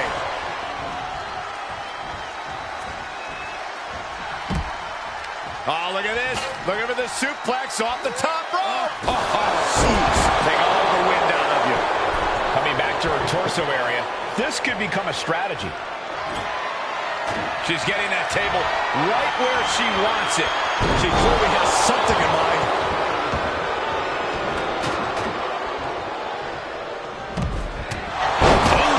That's not how you're supposed to use a ladder. Center of the ring, carefully setting up the ladder. Ladder's in position. Gonna make the climb. Working on the hook here. The whole match is literally in the palm of their hands. She's looking to grab it to win it all. Just That's it. Tamina has the briefcase. Tamina is Miss Money in the Bank. The winner of the Money in the Bank contract and the first ever Miss Money in the Bank, Tamina!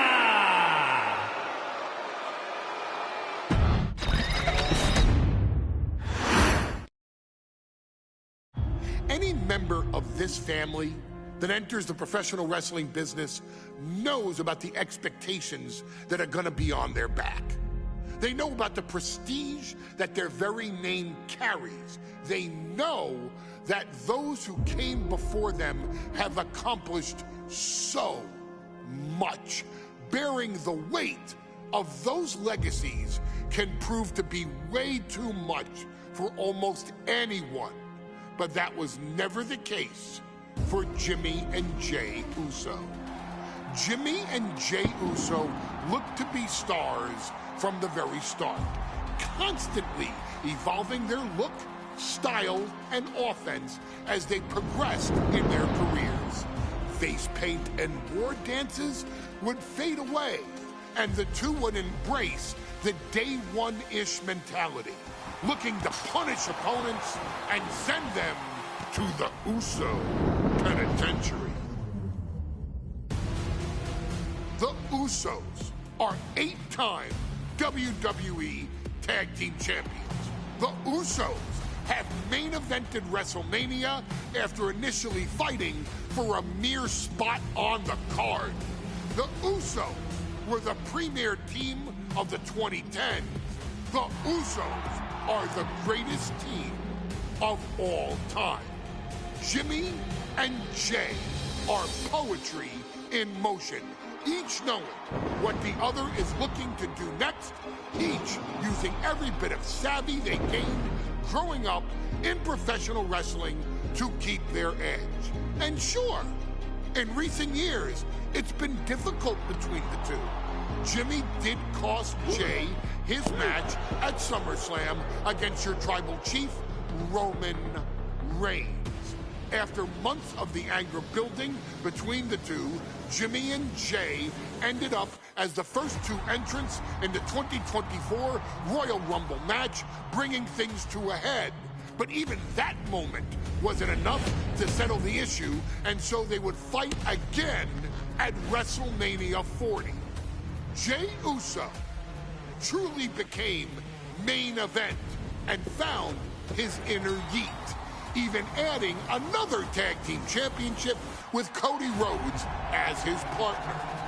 As your wise man eventually would suffer as well, Jimmy found himself betrayed by Solo Sikoa and unceremoniously dumped out of Solo's version of the Bloodline. When Jimmy and Jey are a tag team, they are pure art. They are the reason for the resurgence of tag team wrestling's popularity over the last 15 years.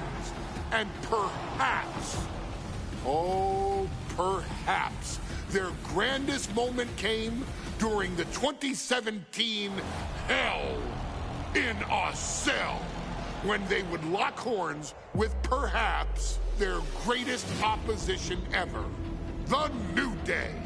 From July to October of that year, the SmackDown Tag Team titles would change hands 4 times between the two teams, both looking for ultimate bragging rights. The Usos' connection as twins always gave them an upper hand with most teams. But the New Day had their own trick, utilizing the Freebird rule to allow any 2 of the 3 members to compete in any match. Jimmy and Jey could never know for sure who the opponents would be, with a different game plan needed for each iteration. With nothing clearly settled after 4 months, the New Day would offer to defend inside Hell in a Cell, and the Usos gladly accepted. We've seen the Usos showcase tag team wrestling at its most beautiful. Now we want you to showcase the brutality that exists within Hell in a Cell. Big E and Xavier Woods are going to use everything at their disposal to take you down. But you've been down since day one. Now it's time to force the New Day to realize there's nothing wrong with them being in second place, and there's nothing that's stopping you inside Hell in a Cell.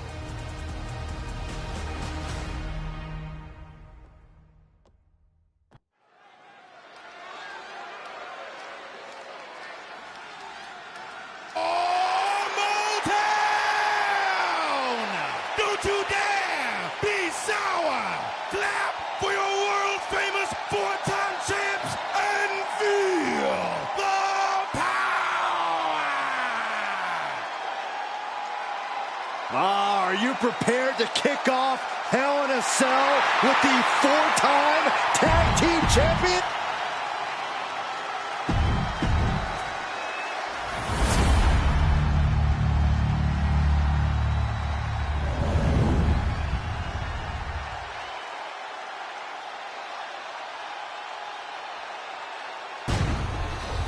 I'm loving this matchup. The best teams around facing off for the titles.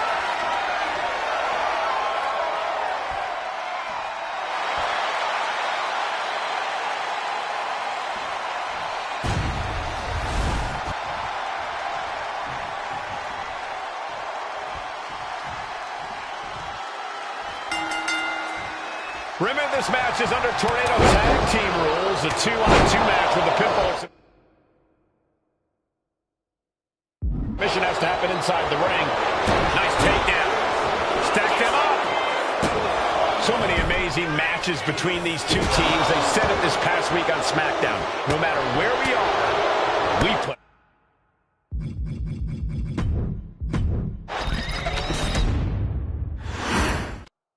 The cell door is locked. First of 2 Hell in a Cell matches tonight in Detroit. This is the 20th anniversary of this barbaric match. The Usos and the New Day must be prepared for pain and punishment. 2 of the greatest tag teams ever. One of the best rivalries going today. It all comes to a head right now for the SmackDown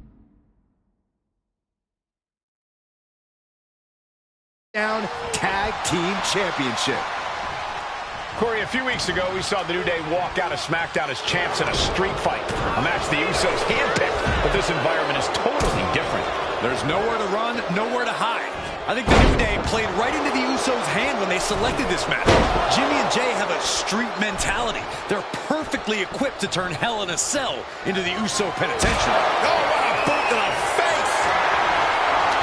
If you're looking to cause quick, sharp damage, you can't go wrong with the kendo stick. Was coming there. High level ability being shown with each of these counters.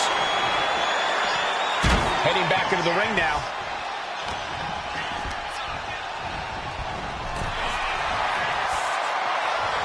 Ooh.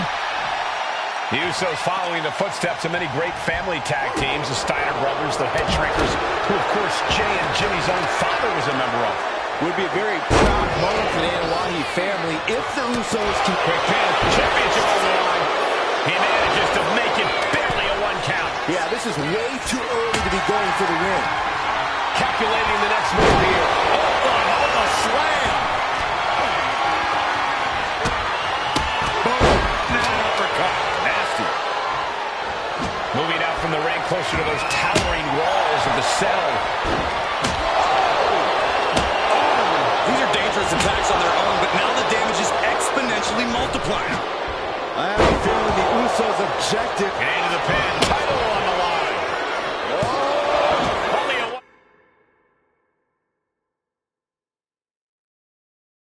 1 count before the kick out. He's far from finished.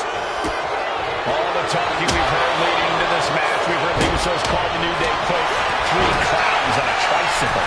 What, the Usos? Look out! A forearm smash. Side headlock applied. Good measure. Jimmy saves himself. Oh, that hurt right in the kidney. Golly. Blow to the breadbasket.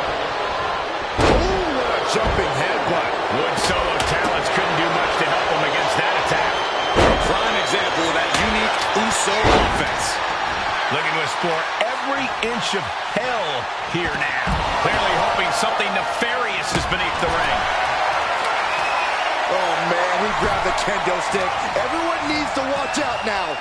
No count out as he takes things out of the ring. Uppercut. Man.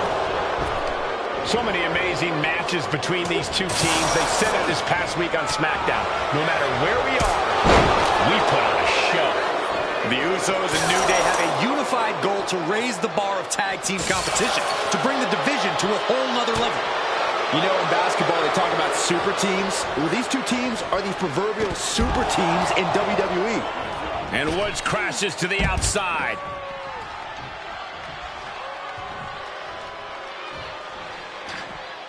He's heading back to the ring. Just like that, Big E finds a counter. Landing the uppercut. Out of the ring, still surrounded by the hell that is the steel structure. New Day referred to this as their power lineup when having Big E involved in there with Xavier Woods. Big E, the obvious powerhouse of the group. Woods has that blend of speed and power, making him the most well-rounded superstar for New Day. What's interesting, though, is this is the lineup that lost to the Usos at SummerSlam. The New Day not choosing Big E and Kofi to beat the Usos a few weeks ago could prove to be costly. And talk about giving a DDT with authority. Oh, what an uppercut. Using the momentum to sweep the leg. Counters to gain the advantage. Shoved right out of the ring. Goes under the ropes and into the ring.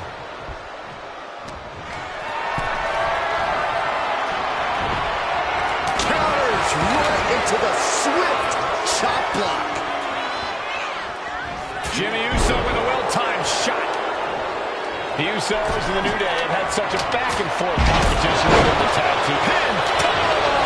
Champ's in trouble.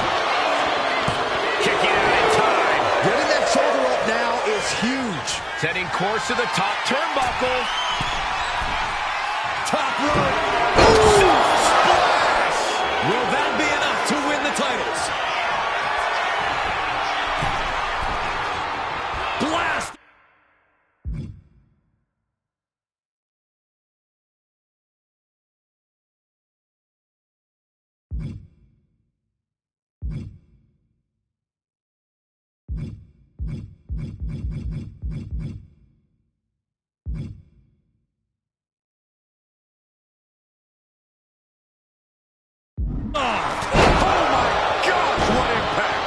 Fortune favors the bold. These wrists, the champ with the cover. Oh, the save. That might have been it. Usos and New Day going at it inside Hell in a Cell. And Jey Uso set outside the ring. And now the New Day on the attack. Big E, as aggressive as I've ever seen him here tonight. And Xavier Woods now with toys. Kendo sticks in hand. And it's about to get more aggressive, more vicious, more barbaric.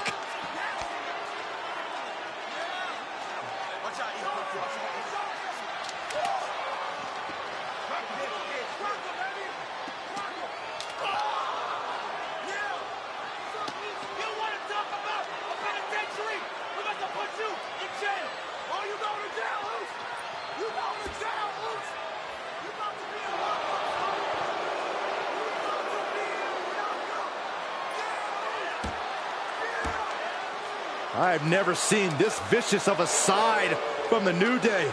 It's what Hell in a Cell does to you.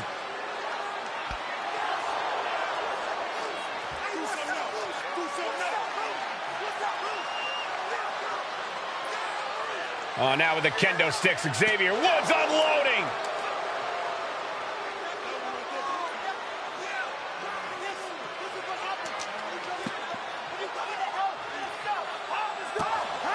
Well, you're saying it, Byron.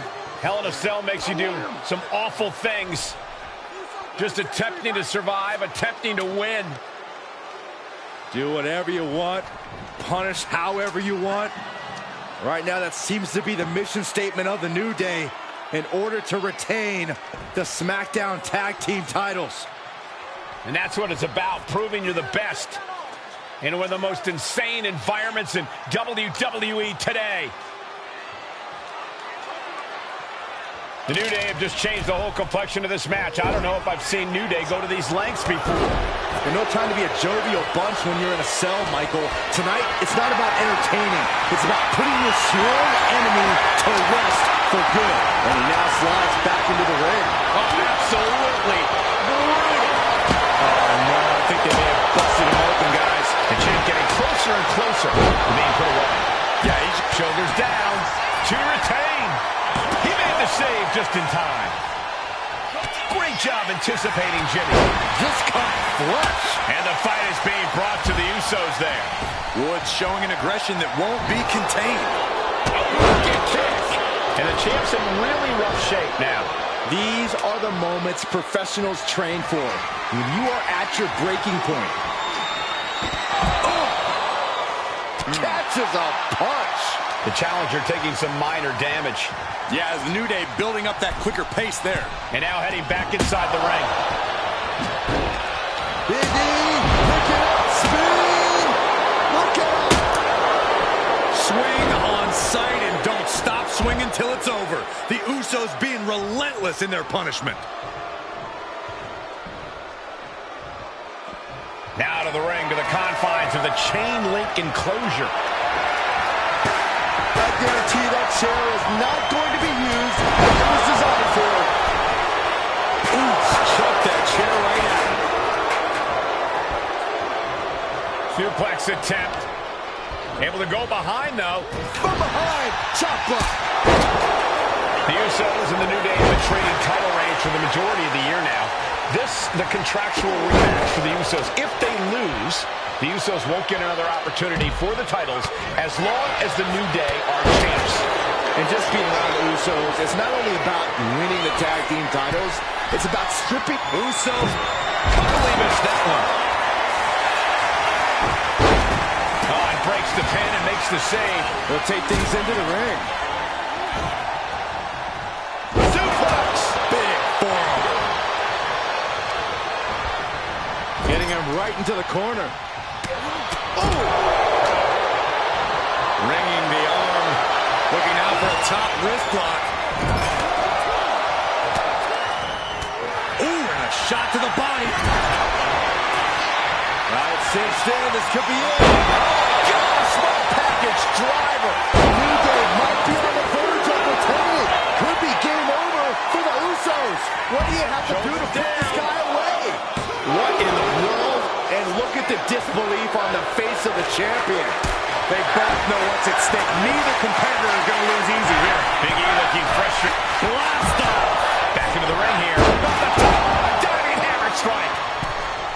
And the action is shifted now into that dangerous area between the ring and the walls of the cell. Vicious right forearm.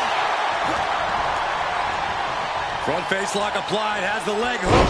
Swinging. Fisherman neck breaker.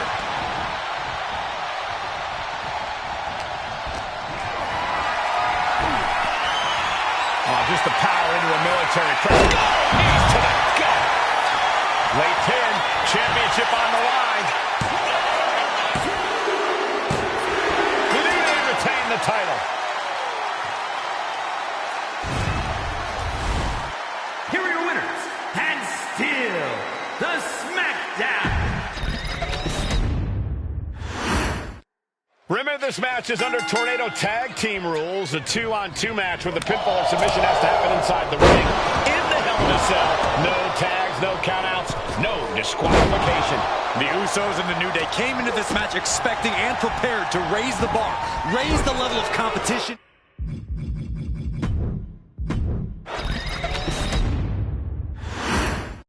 Remember, this match is under Tornado Tag Team rules. A 2-on-2 match where the pinfall or submission has to happen inside the ring. In the Hell in a Cell. No tags, no countouts, no disqualification. The Usos and the New Day came into this match expecting and prepared to raise the bar, raise the level of competition, and make history. This is going to be unforgettable. Oh, my discus punch. So many amazing matches between these two teams. They said it this past week on SmackDown. No matter where we are, we put on a show. The Usos and New Day have a unified goal to raise the bar of tag team competition, to bring the division to a whole nother level. You know, in basketball, they talk about super teams. Well, these two teams are the proverbial super teams in WWE. Snap power slam. Down with the Bulldog. This cell is meant to contain all these superstars, but that's not to say the cell can't inflict unimaginable damage on those who step inside. We're going to see these teams tap into their barbaric nature. 20 years of Hell in a Cell, and this structure still surprises me with the ways it can torture every part of your anatomy. He'll make his way to the ring. Out of the ring, still surrounded by the hell that is the steel structure.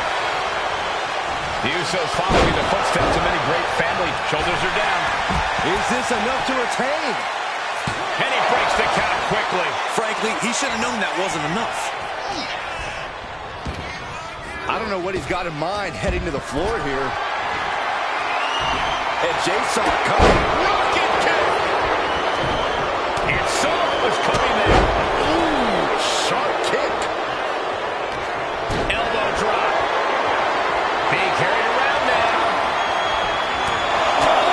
Just and looks like the New Day lost a bit of that focus there.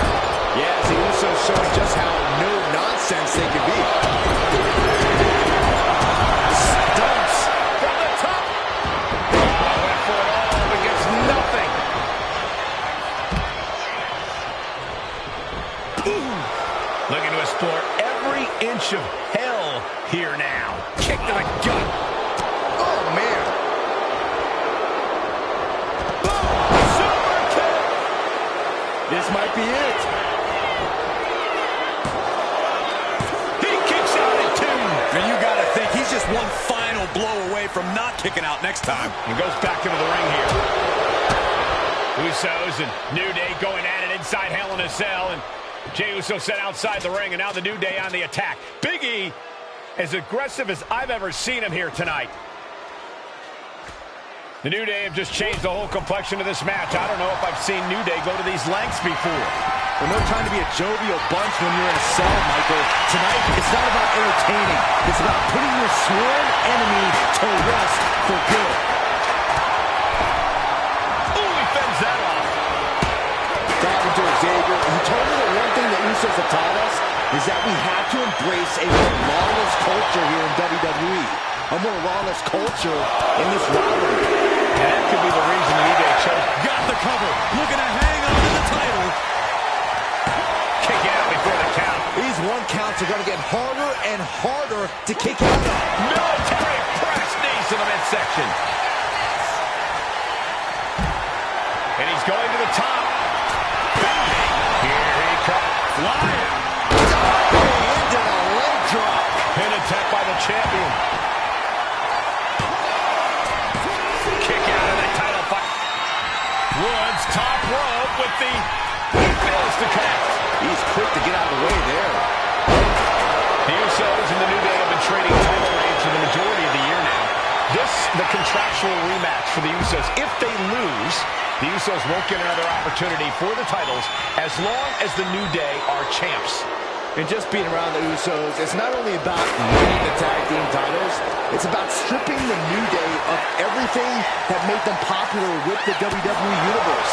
It's about making sure the New Day never competes again. It's never been just about the title, Saxton. It's about these two teams wanting to claim supremacy for themselves. He gets into the ring. Oh, God. Release back suplex. Ouch. The powerhouse of the New Day has his opponent up. The big ending. Could be game over for the Usos. Kicked out at 1. Into the ref. Can't believe it. Kicking out at 1 after that is unheard of. Big E looking frustrated here, guys. He really needs to dial back in and chase down. This one's for everything.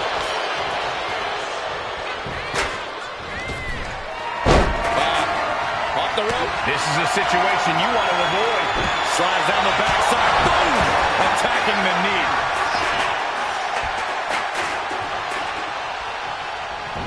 Woods finds an opening. Stiff shot to the abdomen. Flapjack. Gosh, there, face first. Shows great wherewithal there. Ooh, that hurt right to the kidney. Golly. Lots of damage done to the challenger now. The effects of the cell come for everyone. You can only stay safe for so long. Lifted and completely helpless here. Can't prepare your face for that. And I think Jay's face took the brunt of that shot. The champ is starting to suffer. This is how it goes in Hell in a Cell. The match keeps going whether you can handle it or not. He's hurled out and crashes down to the floor. Now to the ring, to the confines of the chain link enclosure. Power slam. Oh! And able to beat Woods to the punch. Oh, jarring uppercut. There it is! Reversal! Rocket kick! Oh! Big overhand.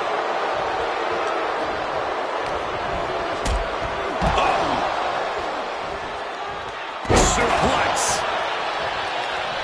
Slides under the ropes. Back into the ring. Ooh, a direct headshot. Just sickening. And Jimmy and Big E slugging it out middle of the ring. This has been a vicious, brutal match between two of the great tag teams today. Here comes Jey Uso into the fray alongside of his brother. Bang! Double super kick. And the Usos now looking for that patented Uso splash from the top rope. Uso splash!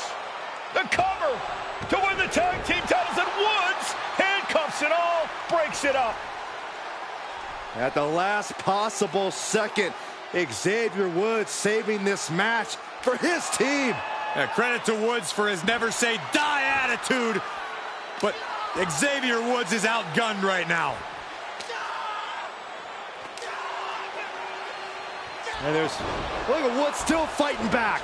Yeah, with the handcuffs. Using the handcuffs as a weapon. That's smart.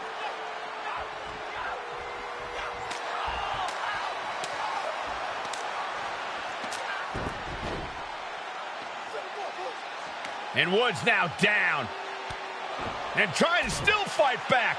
What heart from Xavier Woods. That Hart may not have much more fight left. Jimmy and Jey back up to the top one more time. Uso splash in stereo. The cover. The Usos win the tag team titles. Here are your winners and the new SmackDown Tag Team Champions, the Usos.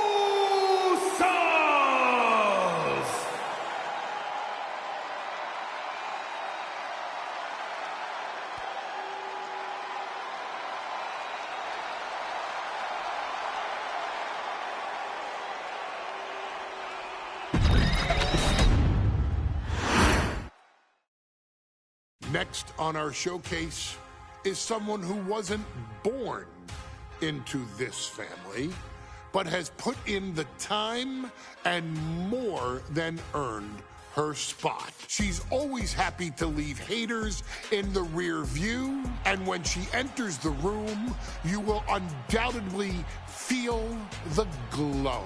Of course, I'm talking about Naomi, who many of you may know has reigned as Jimmy Uso's wife and queen for over 10 years. There's the old saying that behind every good man is an even better woman, and this could not ring more true than Naomi, who I will say is an absolute treasure. Jimmy will frequently speak during old bloodline planning sessions about how much her support and love drove him to improve as a superstar, always stressing her importance not only to the WWE Women's Division, but to his career and his life as well. In the ring, there is no denying Naomi's skills. The former women's tag team and two-time SmackDown Women's Champion has the mental tenacity to push through the toughest part of any match and possesses breathtaking physical skills. Naomi uses her dancing background to constantly innovate with her offense, resulting in some of the most beautiful moves you will ever see, unless you're on the receiving end of them. Naomi is an inspiration to so many of our younger members of the WWE Universe, showing a new generation that anything is possible if you just put in the work and never stop believing in yourself. Naomi has battled against the very best in the women's division, taking on foes like Charlotte Flair, Bayley, Shayna Baszler, and Io Sky. My favorite moment of Naomi was when she won the title in her hometown, Orlando, at WrestleMania. To compete against that caliber and maintain the level of success that Naomi has for her entire WWE career is something worth, shall I dare say, acknowledging. Naomi has even teamed with fellow family member Tamina through the years, proving the family you choose can often be the most important. And in true Uso fashion, Naomi shows an unrelenting desire to win, to achieve greatness, and to dominate her opposition. Many mistake her smile as a sign of kindness, but they quickly realize their mistake as Naomi unleashes a flurry of kicks, flies at them with moonsaults from all angles, and then ties them up in knots. Naomi is having fun, but Naomi is never playing. And now, we take you back to the 2020 edition of Super Showdown, which saw Naomi challenge Bayley for the SmackDown Women's Championship. Unfortunately, a ridiculously lax referee decided it was just fine for Bayley to basically do whatever the hell she wanted. Oh my gosh, she's trapping Naomi's legs in her shirt. And Naomi wound up suffering an embarrassing loss after Bayley used wardrobe to her advantage. Well, Bayley, we can pretty much guarantee that trick won't work again.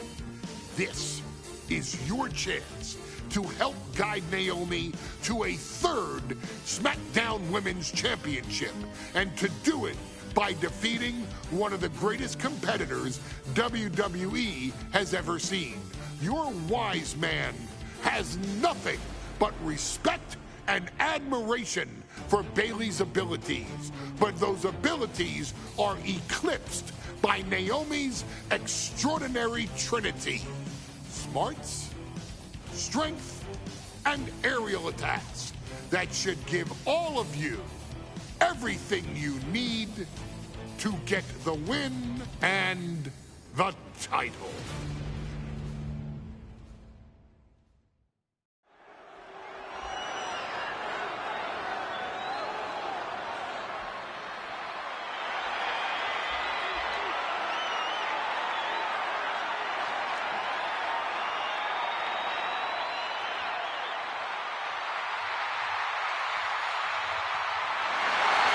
Gentlemen, it's glow time!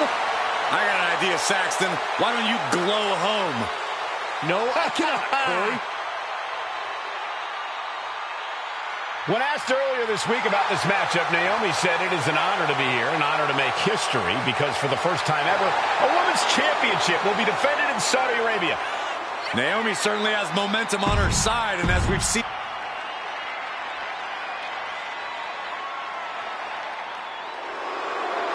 And gentlemen, when Bayley was asked about this history-making match tonight, she said, of course I'm part of this, because history is made by winners. And I'm going to become a role model for everyone here tonight in Saudi Arabia and for everyone around the entire world.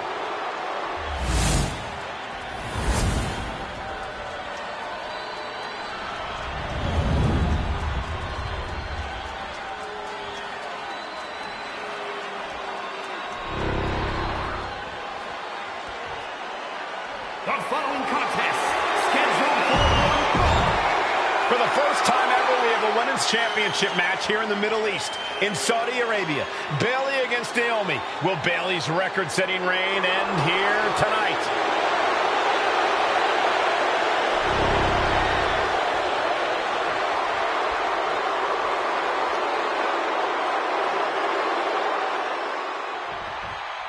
Bayley versus Naomi, SmackDown Women's Championship. Uh-oh, forearm's going to cut off the win. Guillotine applied. Not a position submission. Dangerous situation. Needs to find a way out fast. And she does. Great move. Drop kick. Bayley having every reason to be confident heading into this matchup. But 279 days as champion, Corey, can take a toll on you. Bayley has been carrying an exhausting weight on her shoulder for a long time.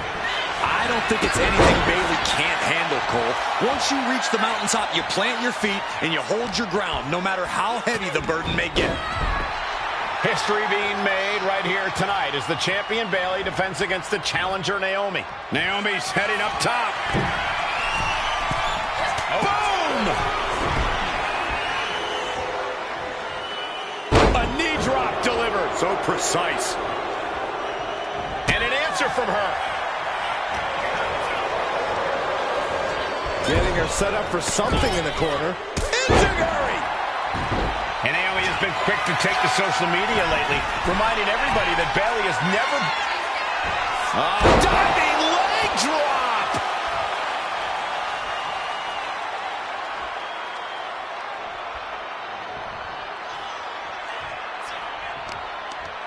That knee hurt.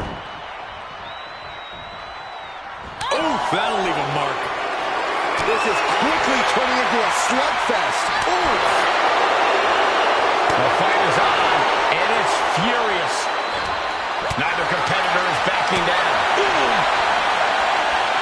Who will break first? That is the question.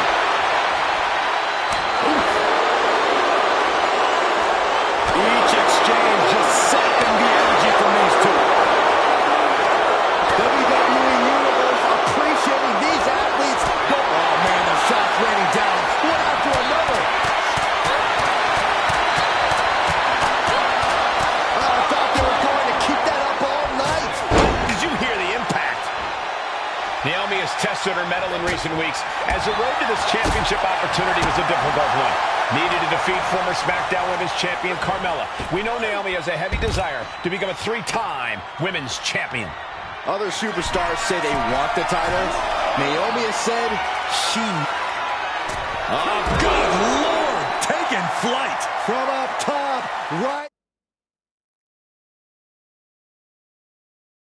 onto the target, outside. That is kicking things into a whole new gear. Gentlemen, no need for monitors right now. The fight is right in front of us. Bayley combats out of that. Forearm smash! And Naomi has taken the upper hand. And Naomi continues to somehow have Bayley's number here. And Naomi keeping Bayley on her toes, pushing the pace on the champion. Naomi moving fast, showing that superior athleticism. Bayley might not be able to keep up here.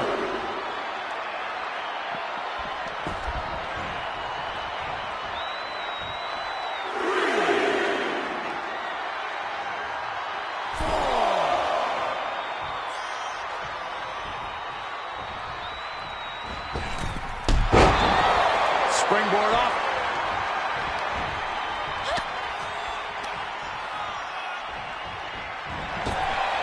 Finally, you talked a lot about this change in Bayley and how people can't believe that this is the type of person she's turned into. Well, it comes down to career frustration.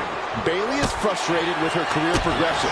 The way things were when she was hugging and smiling. It's not about frustration, Saxton. It's about realization. Bayley realized she never got the respect that she deserves from the WWE Universe. Put into the corner. What could be next? And here we go. Championship's on the line. Naomi's got Bayley in trouble up on the top rope. This could be Naomi's moment. Smart move by Bayley, protecting her title and going to the eyes. Oh, what a kick. Bayley is down and in trouble.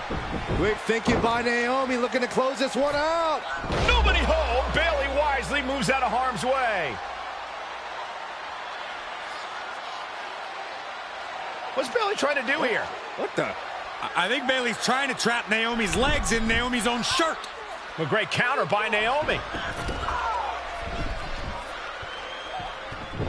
Naomi ducks underneath, and we got a standoff. Great match so far. Well, Bayley thought she had Naomi, but the challenger was ready. Well, the champion has to find a new strategy in a hurry.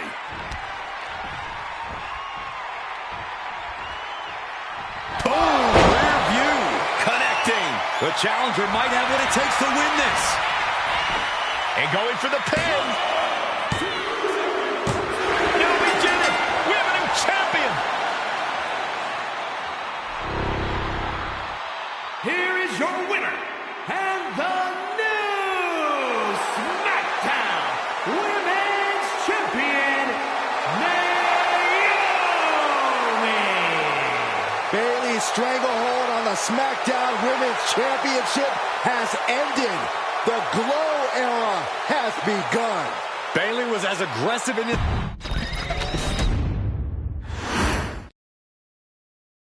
Ladies and gentlemen, if it weren't for the next two superstars in our showcase, none of this would be possible. Because without Atha and Sika, without the Wild Samoans, there truly is no dynasty.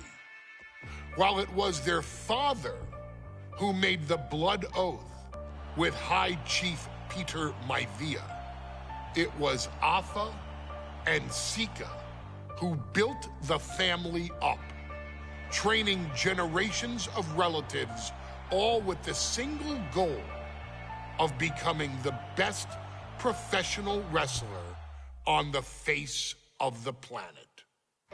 And while the two would together be WWE Hall of Famers, based solely on their work as trainers and cultivators of the next generation, their in-ring successes only add to their immortality.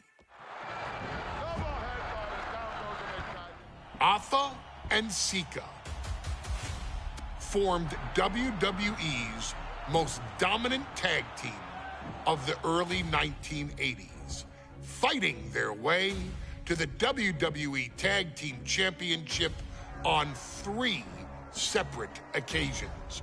Opponents were often defeated before the bell even rang to start the match, falling victim to the aura and the intimidation factor of having to step into the ring with the Wild Samoans, accompanied by Captain Lou Albano.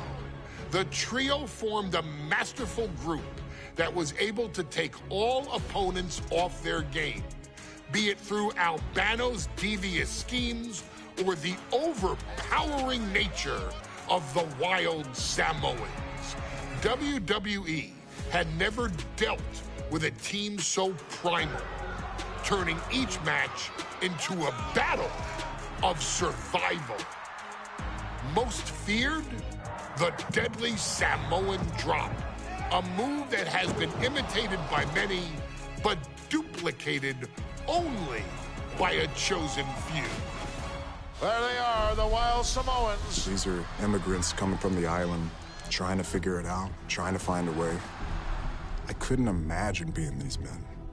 I couldn't imagine taking on these responsibilities of setting the tone in a whole new country and then trying to break into entertainment on top of that. But they made it work. And that's what we are. We're workers. We make it work.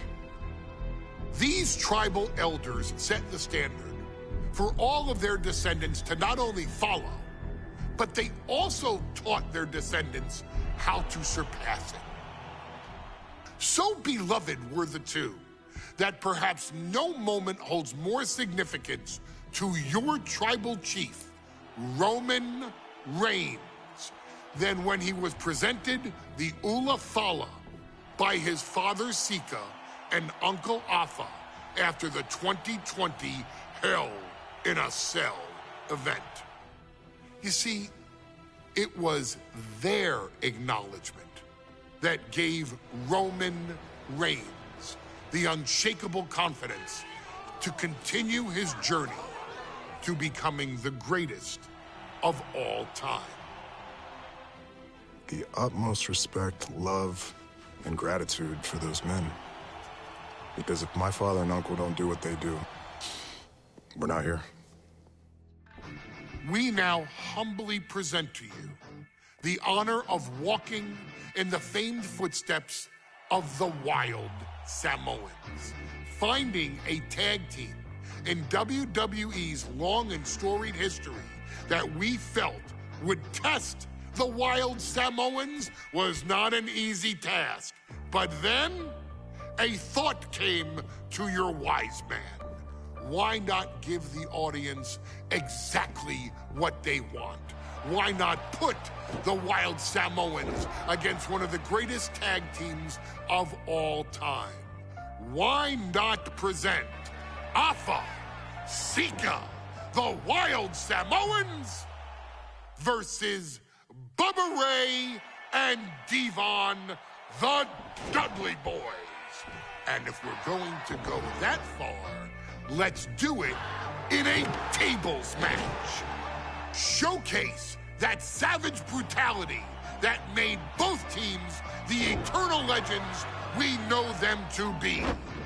No pinfalls, no submissions, no rules. Just be the team that avoids being put through the table, and you will emerge victorious. And with these four men, you better believe that things are going to get extreme.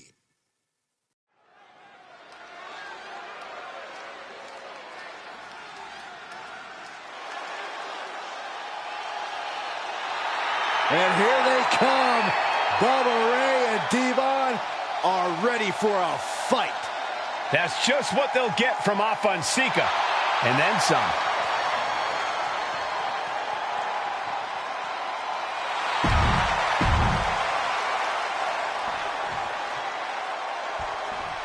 Guys, this is going to be a great one. You can feel the electricity already. I feel the excitement and some fear, too. And accompanied by Captain Lou Albano and a combined weight of 645 pounds.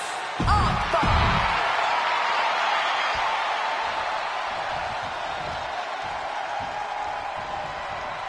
Here's the battle, and it's the Wild Samoans, Alpha and Sika, taking on Devon and Bubba Ray Dudley, the Dudley Boys. Two sets of brothers, two sets of absolute madmen, ready to get the tables and get downright savage. Bringing a new definition to the term sibling rivalry. This one will get extremely physical. Corey, the Wild Samoans are about as tough and mean as they come, a very physical duo. And we've seen how they use their heads, almost like a concrete weapon. Yeah, they don't need much flash. They're just a formidable ground and pound team. If they lack in offensive creativity, they make up for it in blunt force trauma. And nothing packs more blunt force trauma than an Alpha or Sika headbutt. Crashing down like that, having the wind knocked out of you, never a good time for that to happen. Now, these are obviously two juggernaut tag teams clashing, but this is also a match that clearly favors one team over the other. Be honest. From the top. Look out! Soaring through the sky and crashing onto their opponent. Looks like he's coming back in. Alpha just goading his opponent. And the Wild Samoans always have that gaze in their eyes, that look that makes you question their understanding of their surroundings. Yeah, and I have to wonder if Alpha and Sika are even aware of what the tables are for. I'm afraid they'll just keep on dishing out punishment, expecting a bell to eventually ring. Ah, that gets reversed on Sika. Nasty! The hardest part of the ring. The apron can do some serious damage. It might be worse than being hit with a steel chair. Ooh, merciless looking blow. Headbutt! Oh. Devon's toughness being called into question by that offense. Yeah, Alpha put a little extra oomph into that one. Nothing fancy here. Backbreaker and backbreaker. And we can harp on how this match was something almost tailor-built by the Dudley Boys. With the famous series of TLC matches they've had, the Dudleys have become synonymous with the T in TLC. And that didn't stand for tender, Cole. It means tables, and it means lots of them. Yeah, and if Bubba Ray and Devon can get the Wild Samoans through a table tonight, it will really add to the Dudley Boys' legacy even further. DDT! Goes into the corner. Way to avoid that. Dropped him with a big shoulder tackle. He's been dealt a good deal of damage. Might want to start setting up some tables before this match gets out of hand. He is determined to fight out of this predicament. Popped up into the Samoan drop. Incredible. Alpha and Sika might have just shown us the prelude to the Dudley's demise. Shoulder tackle. Uh-oh, stop for the spot. You know what's coming next. Accolade, the accolade. It's over. Trapping him in the submission now. Slides out the back door and he is free. The Dudley Boys came in tonight knowing they had to turn up the dial. Had to match Alpha and Sika's level of aggression. Bubba Ray and Devon know they have to be extreme. Popped up into the Samoan drop. Incredible. The Wild Samoans just completely wrecking the Dudley Boys in there. Carried in a jeopardizing position here. And Alpha and Sika just beat the Dudley Boys at their own game. Here are your winners, Alpha and Sika, the Wild Samoans. And it's the Wild Samoans standing tall, having beat the Dudley Boys at their own game. Devon and Bubba pushed Alpha and Sika to their limits, but in the end, there was only one way this match could end.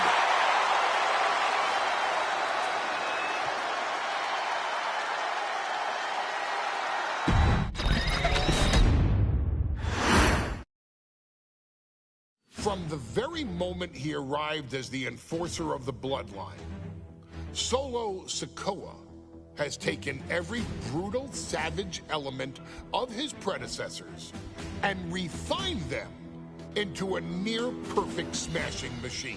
Even in the year before his arrival, Solo raised eyebrows and garnered buzz while competing in NXT.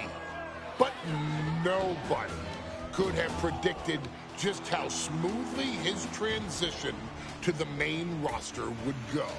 And before I go on any further, let me make one thing perfectly clear. I'm only saying what I'm saying about Solo Sikoa because I am a wise man. I'm a professional. And because I'm being handsomely compensated for my stellar work as your host of the WWE 2K25 showcase. I haven't forgotten what Solo Sikoa and his rogue bloodline did to me.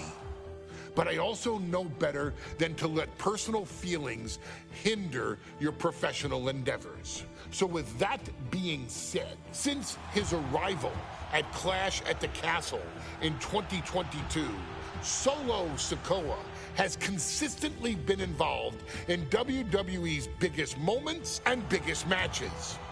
He's been victorious in War Games.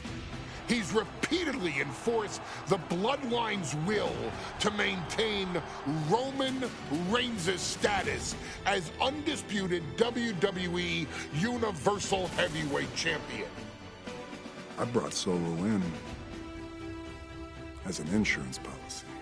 Solo was here to protect me. Solo was here to maintain the promised land. He's violent. He's strong. He's fast. He's all those things. And he betrayed me. Any man who would betray me must be a very dangerous man. Solo defeated John Cena. Solo elected to betray your tribal chief, Roman Reigns, in an attempt to bestow upon himself the title of tribal chief. When I refused to acknowledge Solo as my tribal chief, you are not my tribal. He, Tama Tonga, Tonga Loa, and Jacob Fatu put me through a table in Madison Square Garden. And that led to opportunities to compete for the undisputed WWE Heavyweight Championship. It's led to more visibility with Solo's rogue bloodline ruling over SmackDown. Every choice Solo made only furthered his standing in WWE. He has the bloodlust of the Wild Samoans, the brutality of his cousin Yokozuna, and the single-minded focus of Roman Reigns, all rolled into one. There is no question the future is his for the taking, and that he will be champion many times over, and that he may set records of his own before it's all said and done. Few men have so quickly served notice to all of WWE in the manner that Solo Sikoa has done. Whether you want to acknowledge him or not is irrelevant. One way or another, Solo Sikoa forces you to do just that, or you will suffer severe consequences. One by one, each and every single superstar on the WWE roster is going to find that out. Solo will make sure of it. I, of course, will simply await any and every opportunity for your tribal chief, Roman Reigns, to teach Solo some manners. Until that happens, though, we are taking you back to the one-year anniversary special for NXT 2.0, which saw then North American champion Carmelo Hayes, and indeed, he is him, issue an open challenge. Unfortunately for the future superstar, it was to be answered by Solo Sikoa, and things went as well for Hayes as you can probably guess. Showcase the unrelenting fury that has made Solo Sikoa nearly unstoppable, and defeat Carmelo Hayes to earn Solo his first championship victory. It won't be easy against Carmelo, especially when he has Trick Williams watching his back. And if you make one mistake against the champ, he'll take his shot and most likely hit nothing but net.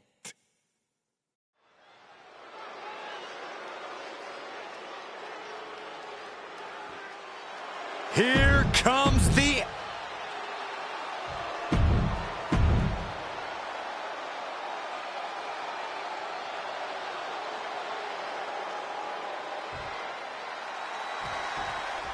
Now this is a surprise. Carmelo Hayes seemingly...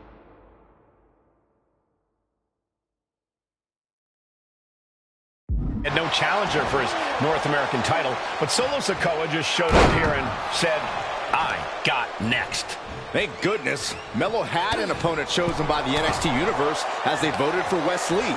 But Melo and Trick brutally attacked Lee backstage. Now we're being spared a Melo-bration and getting a real match. And I would have never expected Sikoa to show up. He just joined the Bloodline on SmackDown, and now he's in the main event of NXT. Can the Bloodline get even more gold tonight? Strong words from Carmelo Hayes before this match saying, quote, heavy is the head that wears the crown, and Melo has the biggest crown and the heaviest head. Melo has indeed proven worthy of said crown, but he's face-to-face with a man who has a seat at the biggest table in WWE. Well, both men have earned their status thus far. As their opponent down, locking it in. Rings of Saturn applied. And now, how much torque? Trying to get out of the submission. And does. Oh, Sikoa taking command, and Melo is obviously still in shock about this impromptu match.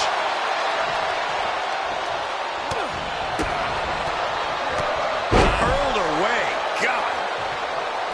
You got to imagine that Roman Reigns, the Usos, even Paul Heyman are watching this match closely right now. Oh, absolutely, Cole. We're talking about the man who has held the WWE Undisputed Universal Championship for 744 days. And the Undisputed Tag Team Champions, the Usos, who've held those titles for 422 days. Record-breaking reigns of both singles and tag team competition. If Solo captures the North American title tonight, who knows how long... And Sikoa sent toward the ropes, and Carmelo Hayes with a kick right into the midsection. Melo taking it to Sikoa here. The power of Solo just a little too much for the A-Champ in this instance. What a chop. Trademark viciousness. Lack of mercy. That's what Solo Sikoa is all about. Into the corner. Big splash by Sikoa. Melo in trouble. Sikoa. Trick Williams making sure Melo got out of harm's way. Well, at least momentarily. Yeah, momentarily is right. Sikoa continuing to inflict more punishment on the champ. And Hayes takes out Williams on the outside. Solo standing strong. Solo not allowing the presence of Trick Williams to distract him whatsoever. Solo has the mindset to destroy anyone in the way of him in the NXT North American Championship. Trick Williams has been quite the difference maker for Carmelo Hayes over the last year. And what he's looking for here looks like a potential submission maneuver. And the ropes will force the hold to be released. Ooh. Oh. Sikoa in command. And you got to wonder if Melo is regretting his words, regretting his actions. Holding time offense there. What a punch. Oh, look out. It's on now. Ooh. So much pride, so much resiliency on display. Two titans trading strikes and refusing to back down. The willpower, the sheer guts of these two. Both absolutely drained, but both refusing to give up. Toe-to-toe, treating each other like heavy bags. This is a war of attrition with neither superstar wanting to be the one who surrenders. Trick Williams cheering on Carmelo Hayes. You cannot deny the impact Trick has had since he joined his childhood friend's side. Yeah, that decision to bring Trick Williams into NXT 2.0 changed the trajectory of Carmelo Hayes' career. Trick told Melo 12 months ago, forget about pandering to the NXT universe, just focus on yourself. And that was the day that Melo truly became the A-Champ. We saw Solo Sikoa join the Bloodline just 10 days ago. But this bond between Melo and Trick might be even thicker than blood. Leaning on the turnbuckle here.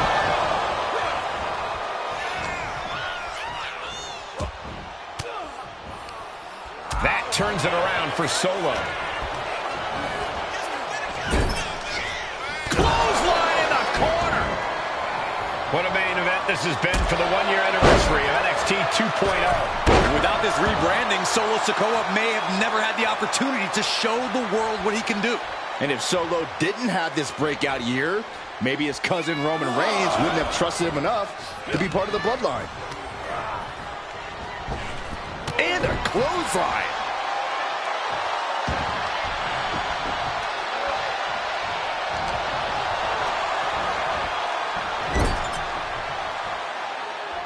Big uppercut rocks the jaw of Carmelo Hayes. Ripped out of the corner.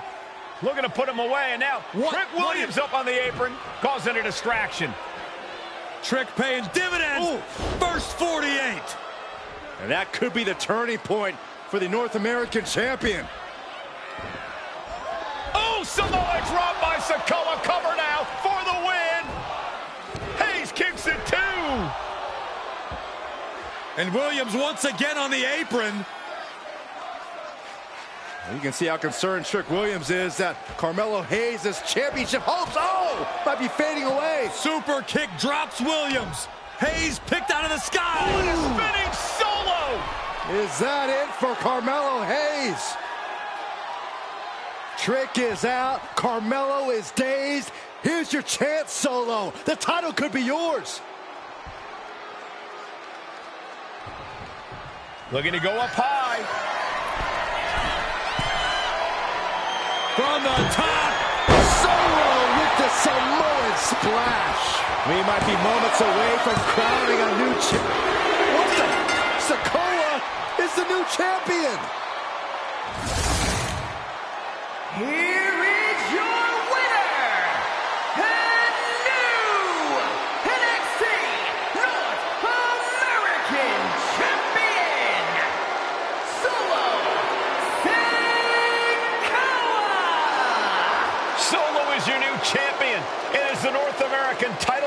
to SmackDown? This has to be the most unpredictable era in WWE history.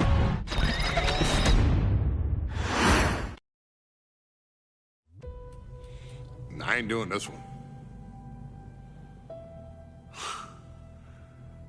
We can have all the fun we want with these video games and this showcase, and these fantasy matchups like Offensica versus Bubba Ray and Diva.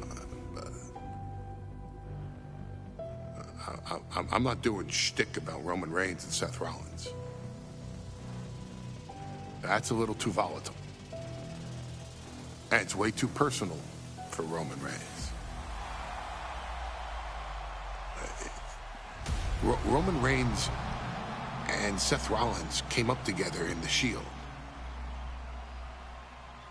And Seth Rollins took it upon himself to disband the Shield by blindsiding Roman Reigns with a chair. At WrestleMania 31, Roman Reigns, in the main event of WrestleMania, was about to win the WWE title when Seth Rollins cashed in Money in the Bank and stole the main event, the match, and the title from Roman Reigns. Roman Reigns lost the undisputed championship after almost 4 years, the greatest title reign of all time, to Cody Rhodes.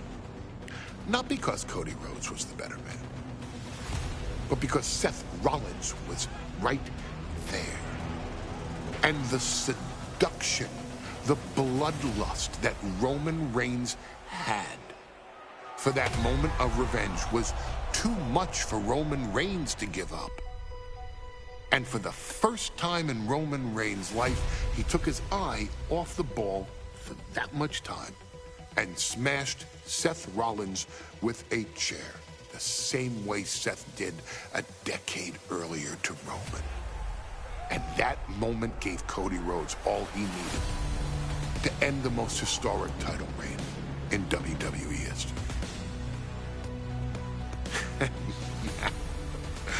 I'm supposed to do shtick about Roman Reigns versus Seth Rollins for a showcase?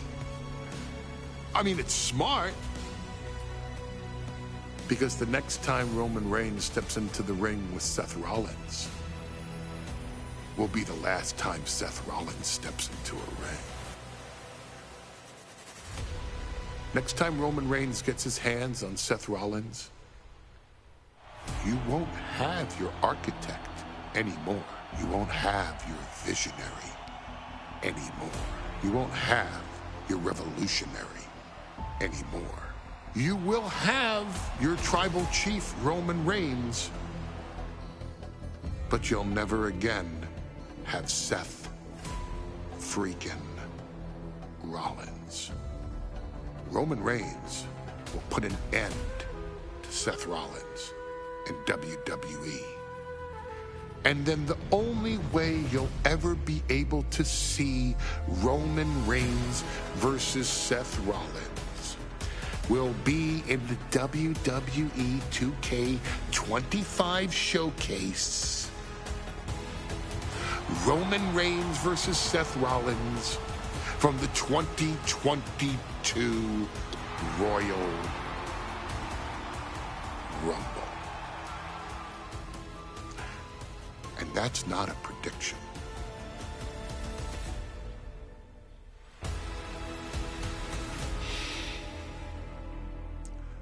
That's a spoiler.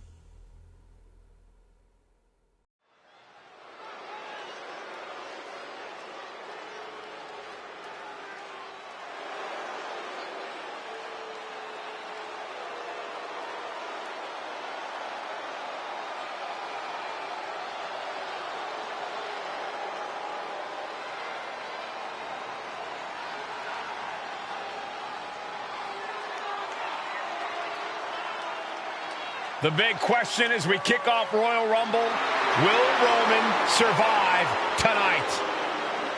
Well, the man who's walking down the aisle here in front of 44,000 plus is the greatest champion of all time, transcending the business. And tonight, it's personal.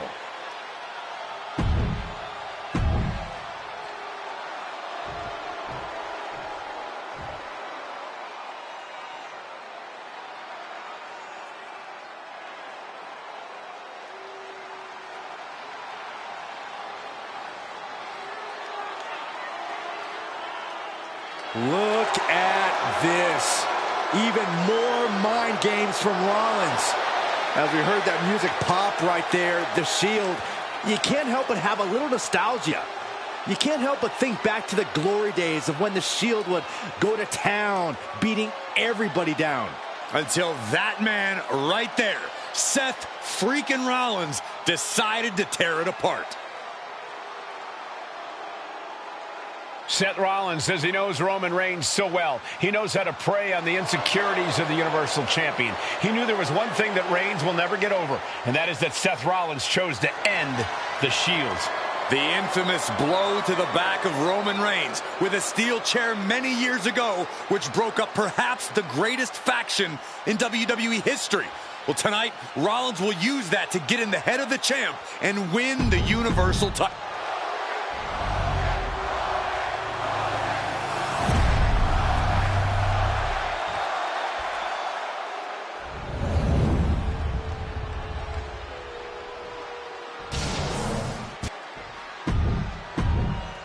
It's been interesting watching Reigns throughout the...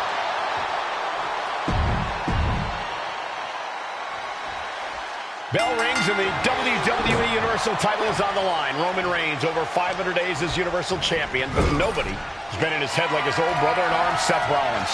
Well, Seth freaking Rollins tore that brotherhood apart 8 years ago, and we can now see that the Tribal Chief never truly recovered from that night. Well, speaking of family, the Usos have been banned from ringside, and last month, Roman fired Heyman from the bloodline. So right now, the head of the table needs to win without any allies by his side.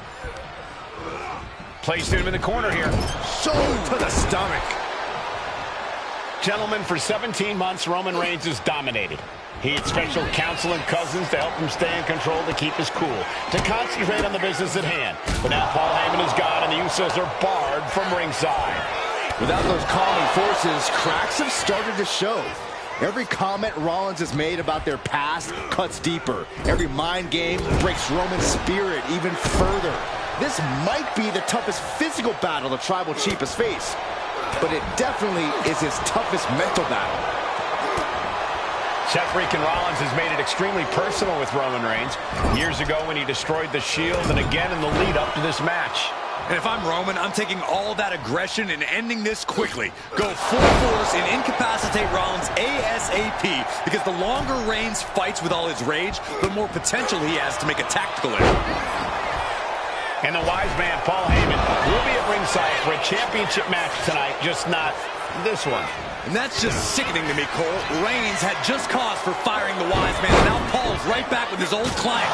Heyman has zero loyalty to the bloodline. Okay, Corey, did you forget the fact that Roman attacked Heyman? Anyway, Reigns just needs to forget all of that tonight. Rollins is already... And they're going shot for shot, blow for blow. Ooh. Giving up now is not an option. They have to finish this. Slugging away with everything they've got. Rollins pulling out all the stops early. Roman Reigns needs to kick into higher gear to catch back up. Oh! That hit connects from Roman Reigns. Oh, that is going to leave a mark. Even before Seth put his gear on, he came into this match with a clear-cut advantage. You're right, Cole. 1 week ago on SmackDown, Seth Rollins and Kevin Owens defeated the Usos. As a result, Jimmy and Jay are barred from ringside. It was an all-or-nothing move, as Rollins would have lost his title opportunity had that match gone the other way.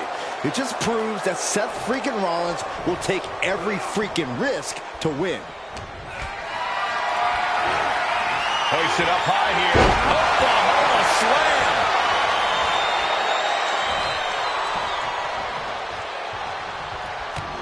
Front flipped upside down there.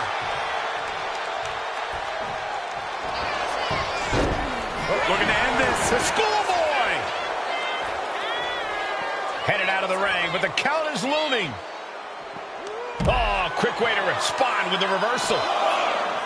The Tribal Chief has been dominant over the last 516 days since he captured the Universal Championship. Month after month, he's dominated every top contender on the SmackDown roster. Roman Reigns has beaten big names over the last year and a half, but Braun Strowman, Rey Mysterio, the Demon Finn Balor, even John Cena. But Reigns has to be bothered by the fact that he has never been able to knock off Rollins in a premium live event match in his career. Never successfully defended a title against Rollins. Indeed, two of the biggest PLE losses of Roman Reigns' career have been at the hands of Seth freaking Rollins. At Money in the Bank in 2016, Rollins defeated Reigns for the WWE title. And a year prior to that, Rollins committed the heist of the century and used the Money in the Bank to steal Roman's WWE Championship in the main event of WrestleMania.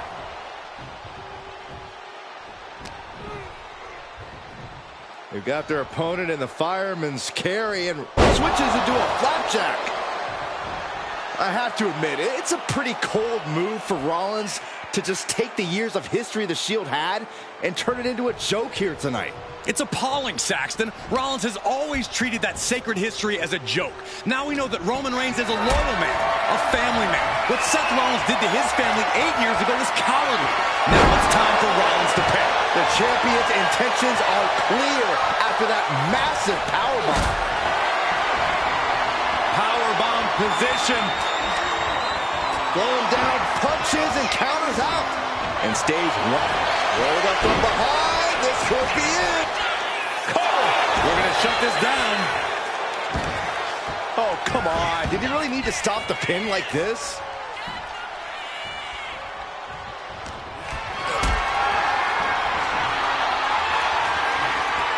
Picked up and being carried around now. I hate to say this, but the Tribal Chief has become extremely frazzled without the benefit of having the bloodline by his side. Every little move Rollins makes seems to put Reigns on edge. This outfit, the Shield's entrance music. I bet if Rollins gave Roman a fist bump, it would make the Tribal Chief go nuclear. From behind. Back suplex. Oh, my goodness. There's the... Rollins continuing to mock Reigns, continuing to infuriate him as he attacks the Tribal Chief. Here he comes, sliding back into the ring. And this one might be headed ringside. Wow, a jumping knee strike. Lights out. The stop has been so effective for Rollins, but he might have an even more dangerous move this night with the pedigree. Indeed, the pedigree made famous by a man who's been part of the story since the beginning. Triple H, the man who manipulated Rollins into turning on the Shield, became something of a father figure for Rollins. And judging by the cerebral approach Rollins has taken tonight, he indeed knows how to play the game.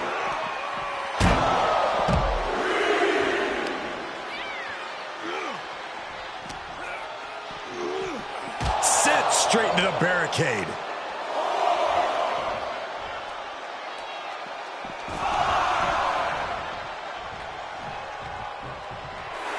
And Roman Reigns demanding acknowledgement from the WWE Universe. He doesn't have much time to get back in the ring. Textbook jumping clothesline. Oof.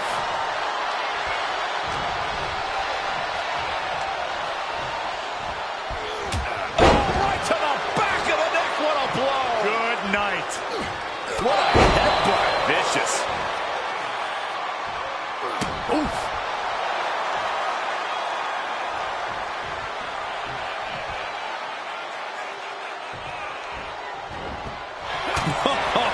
What a punch. Oh, caught him. Uh-oh. Uh-oh. No way. No way. Pedigree. Seth with a big Pin to decide the championship. And the pin is broken by the champion. Somehow still in this fight. Not down and out yet. Seth Rollins. Stop. We might see a new champion crowned.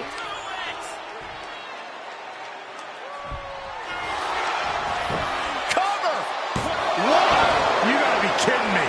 Everyone here is in shock. Hey, guys, most nights Rollins would have just ended this, but not tonight.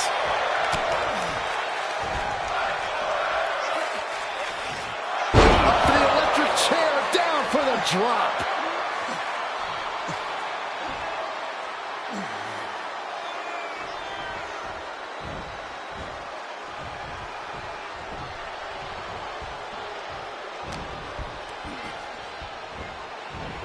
Seth Rollins with a Falcon Arrow.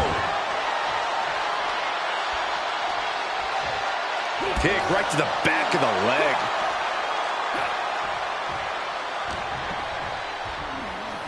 Looks like they're looking for it. Oh, forearm to the neck. Ow!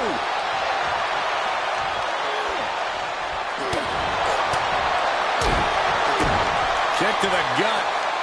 And a big right hand. Dropping the elbow. From the middle rope. Oh, what a splash. Oh, right to the gut. Oh. Reigns, Rollins, both men are waging an epic battle. For years, these Shield brothers would go town to town and beat the competition to a pulp. Tonight, they're doing it to each other. Reigns just imposing his will right now. The power and rage of the Tribal Chief is just overwhelming Rollins here.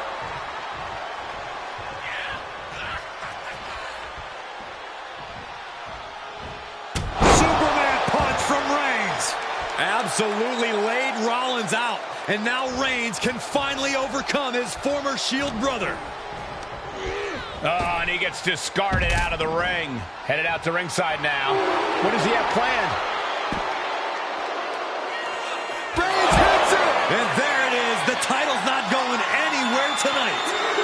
I don't even think Roman's aware of where he is anymore. He has tunnel vision for Rollins.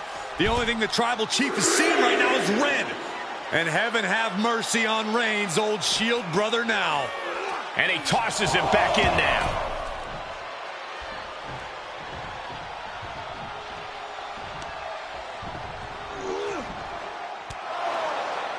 And here's Reigns now, misses wildly with the clothesline attempt. Spear! Spear by Reigns! Roman Reigns from out of nowhere with a spear! That could end it for Rollins if Roman could just make the cover. Roman trying to fight through the pain. Oh my, guys. Guys, look at what Rollins is doing.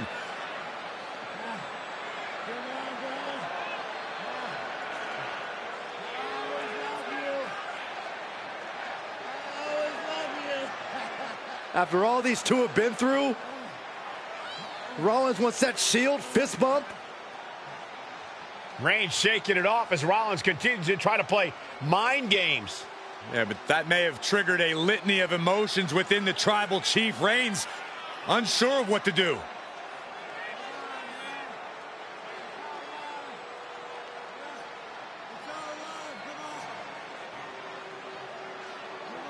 Roman Reigns determining what to do now. Will he slay his former brother?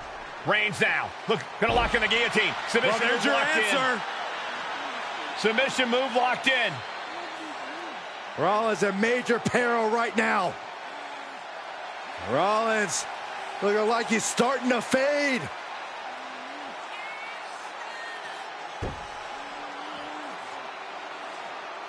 Seth trying desperately to make it to the bottom rope. I'm not sure he can make it, Corey. Trying to make it to the rope to force some sort of break. Seth trying to hang on. How can he do this here? Is Rollins going to tap here? What's Rollins going to do? Is he going to tap out? Well, he makes it to the rope. Reigns has a 5 count to break the hold.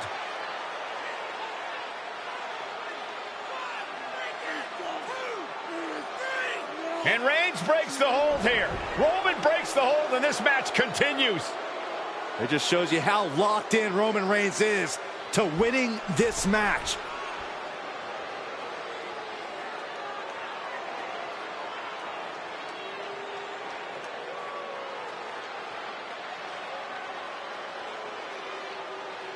Rollins just motionless now. Roman had that guillotine locked in far too long. Well, the oxygen slowly circulating through Seth again, but I feel it's just a matter of time. The fun and games Rollins has been playing has pushed the Tribal Chief past his boiling point.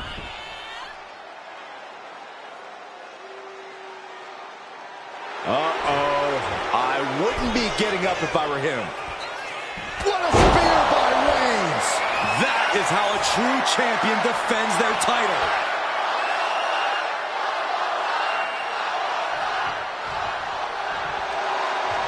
Oh, look at this. Measuring. He's about to unleash something big.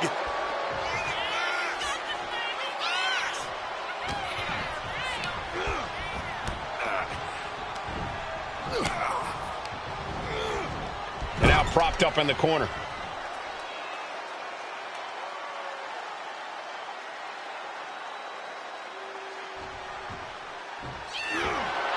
Superman punch!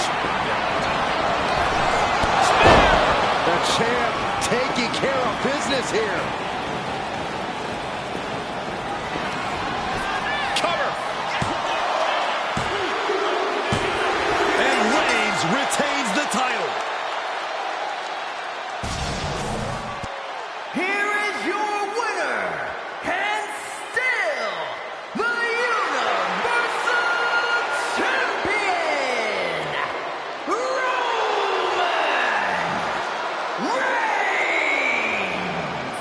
Roman Reigns has finally done it. Finally earned that title defense against Seth Rollins. Finally exorcised the ghost of the Shield. It looks like a huge weight has been lifted from the shoulders of the...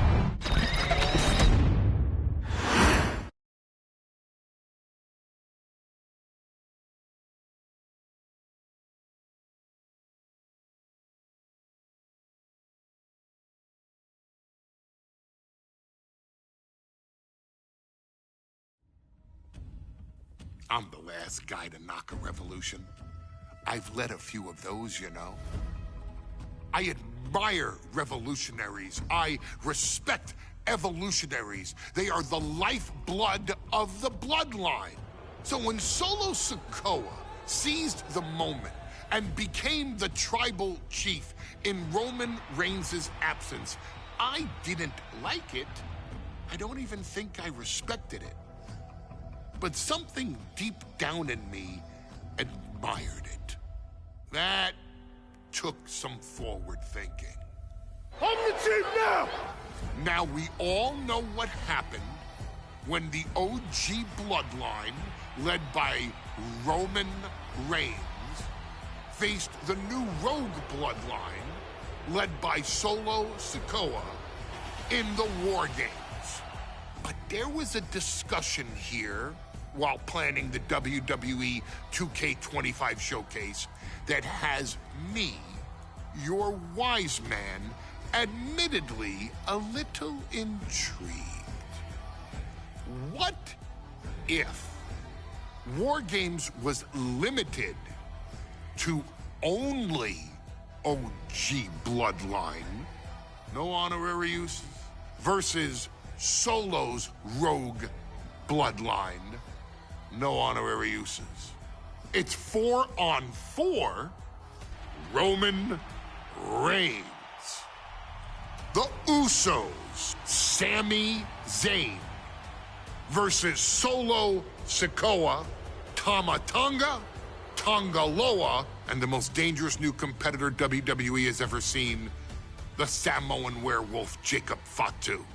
What happens then? This is your moment to determine who is the real bloodline. This is your moment to determine who is the only bloodline. This is where the bloodline's legacy and the bloodline's future is in your hands.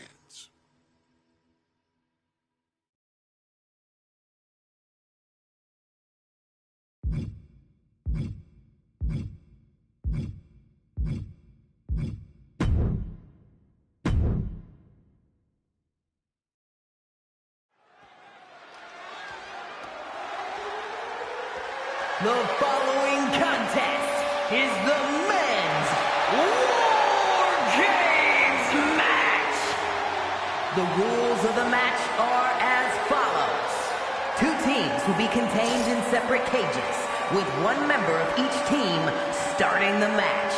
At regular intervals, alternating members from each team will be released to enter the match.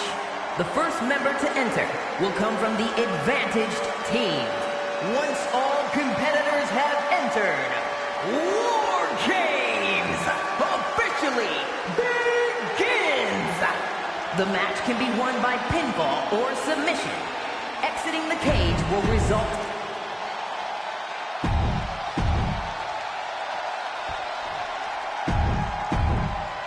And gentlemen, it is time for Bloodline War Games.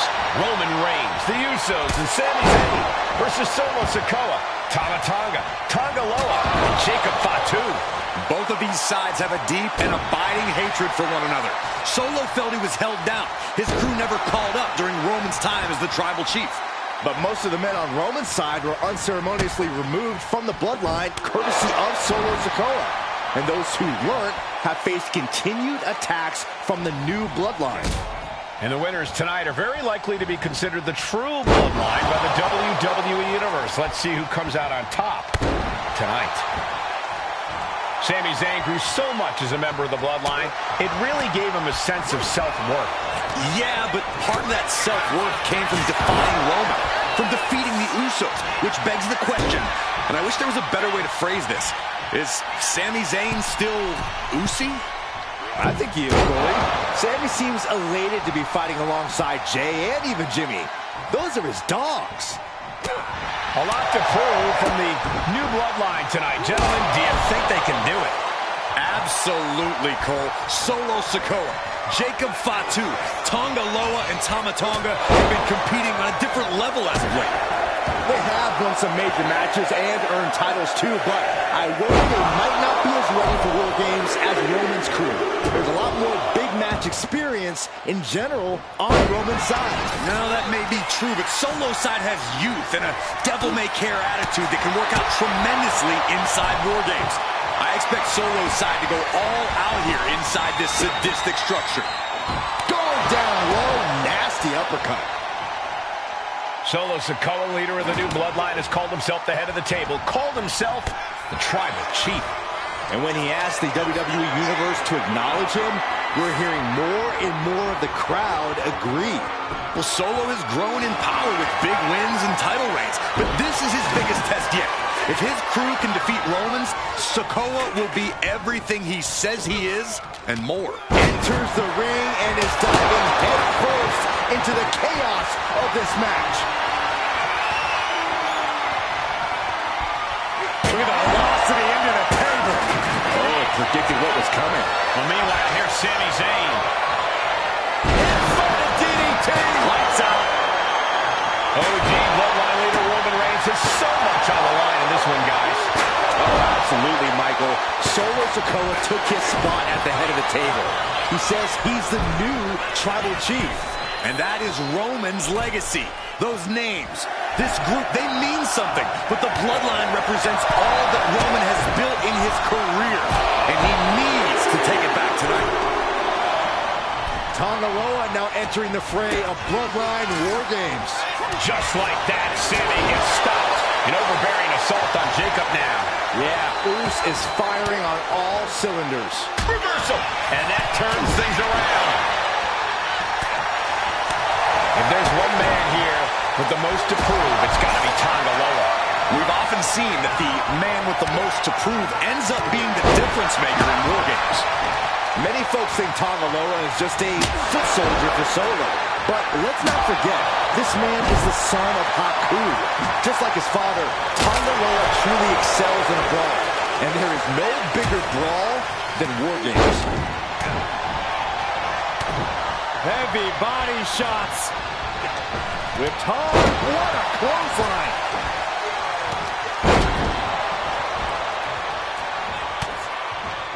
Looking for a belly-to-back suplex into the neck breaker. Beautiful.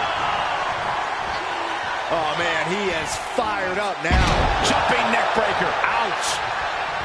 Solo Sikoa's group at a decided disadvantage. His side has less experience inside the structure. But look at how young and hungry Team Solo is. In particular, Tama Tonga is a real wild card. He's like a hyena locked in a cage with a bunch of raw meat. I even asked Tama backstage if he was looking forward to this match, and he just said to me, great journalism there, Byron. Thanks, Michael. Old bloodline, new bloodline. Both sides engaging in a brutal battle. Every one of these men is fighting with every fiber of their being to be considered the true bloodline. Taking off from the ropes. And his stamina's going to drain fast, taking shots to the torso like this. Setting up for something here. Scoop slam sets things up. 8 men in this war, but one seems to be fighting his own internal battle. That man, Jimmy Uso. He's currently on Team Roman, but this might be an instance of the enemy of my enemy is my friend. But Jimmy had clashes with Roman. He went to war with his brother. Has Jay in his grasp. And looking at Jacob Fatu, and just got caught with that DDT. Did Jacob Fatu get enough of it? It seems like this match is becoming something of an uphill battle for him. His body is showing the effects of this match. Hey guys, this is what War Games is all about. Both bloodlines leaving it all in the ring. The old guard and new school trading their biggest shots, and we're from the top. Sami Zayn looking for the blue thunderbomb. I think tonight is going to be a breakout performance for Jacob Fatu. So much raw talent in that young man. Every blood. Is that all she wrote for Tonga Loa? The WWE. At this stage, the damage is really mounted. But I highly doubt anybody's going to throw in the towel, though. Super kick! He's going onto the apron. He must certainly have a plan here. Super kick finds the mark. Nasty boot by Zayn. Zayn has this wrapped up. That was vicious. Can Jacob Fatu come back from that? And just unloading that stop sign. Oh, basically hammering their opponent into the floor.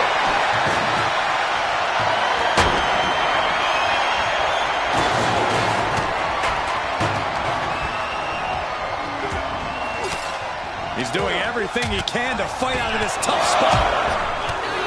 Gotta be a bit tough for Jay to stand up amongst this team. Some close allies, but some enemies he's yet to forgive. We've seen the wars that Jay has waged with his cousin Roman, with his brother Jimmy, but he needs to put that aside tonight. Jay has the title wins and big victories that earned him the main event moniker. If he's the one to put away the new bloodline, he... Oh my God! Sent flying over to the other ring. Countdown's on and get ready because this will give one team a greater number of combatants. Got him in the corner now.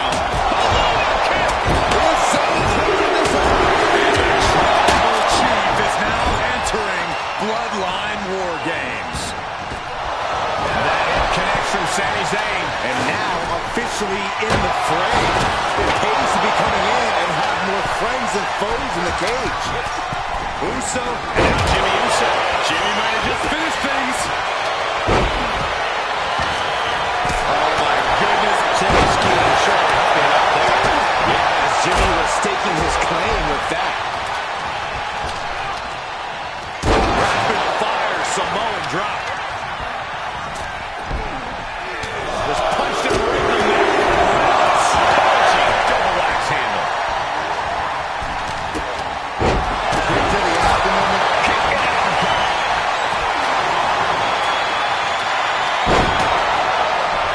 And Tom evades that. Send it to the corner. He has to be in a world of hurt here. Yes, the trash can connects. Talk about taking out the trash. Right where they go there.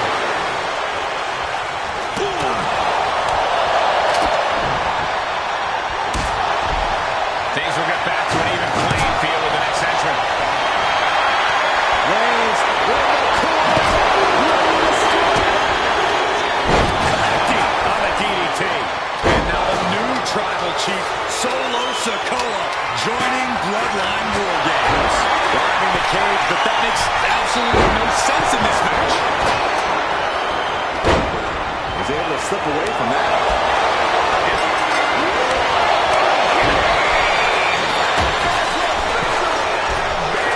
Sam's focus looked like it was shaken after that. That could put Solo down for good. And Jay looked rotten. If he's got a strategy, you might want to think about tapping into it. Yeah, Tama had him well measured. Climbing up the wall now, and he's got from the top. Oh, elbow drop. Piercing elbow. Tama's looking to wrap the front. And the onslaught to his core is continuing. He keeps taking targeted strikes like this, he's going to be doubled over before long.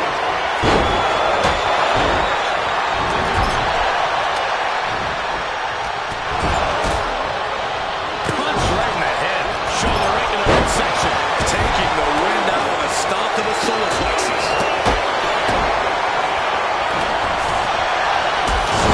And big concern here is Sammy is bleeding profusely, guys.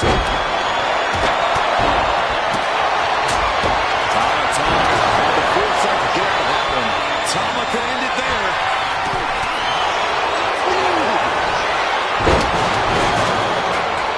Solo doing that ball right. Driven with a game under. And clearly some targeted offense coming his way there. Going after the opponent's head is brazen, but very effective. Roman Reigns so dominant. Oh, guillotine choke. He's in a streak. He is definitely trying to maneuver out of this and successfully does. A sledgehammer to the midsection will knock the wind out of him. And we see Zayn. That can vanquish tough. Top Jimmy Uso looking to secure. And Team Roman wins War Games.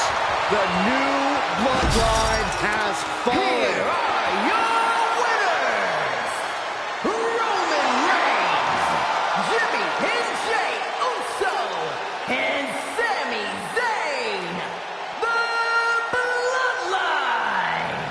Unbelievable. Roman's original bloodline crew found a way to work together and reestablish their dominance. You may not know who your brother or enemy is by their last name, but when you're in battle, look to your left, look to your right. That's family. And this is the...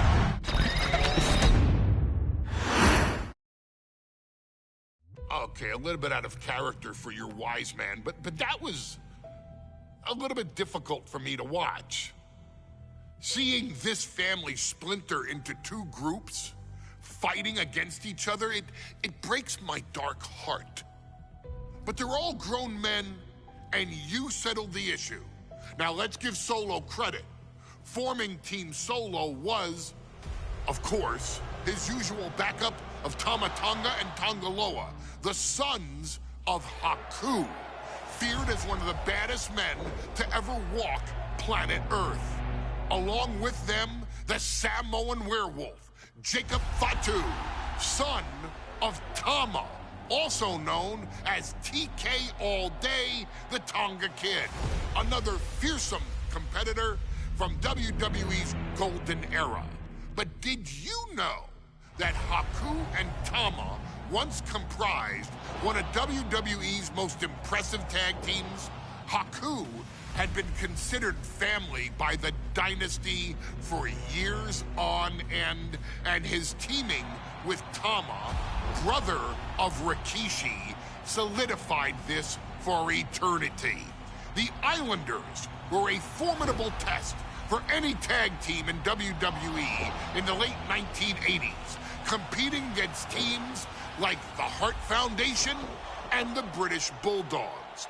Initially fan favorites, the two would embrace a more hard-nosed approach and even teamed up with WWE Hall of Famer Bobby the Brain Heenan, finding even more success. The team flawlessly merged aerial excellence, martial arts mastery, and some good old-fashioned Islander grit.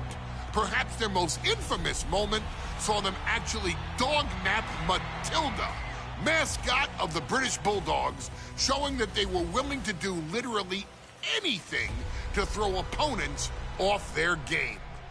Both men are still revered today as two of the real legit tough guys in the industry, names that instill fear simply upon mention, and they absolutely taught their children well. Tama.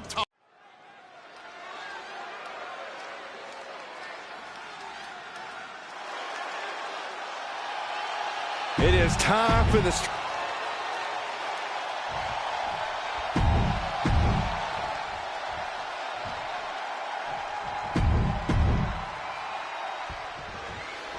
The Islanders and Street Profits facing off here in a 2 out of 3 falls match. Two teams that mix high flying and hard hits with ease. This is going to be exciting.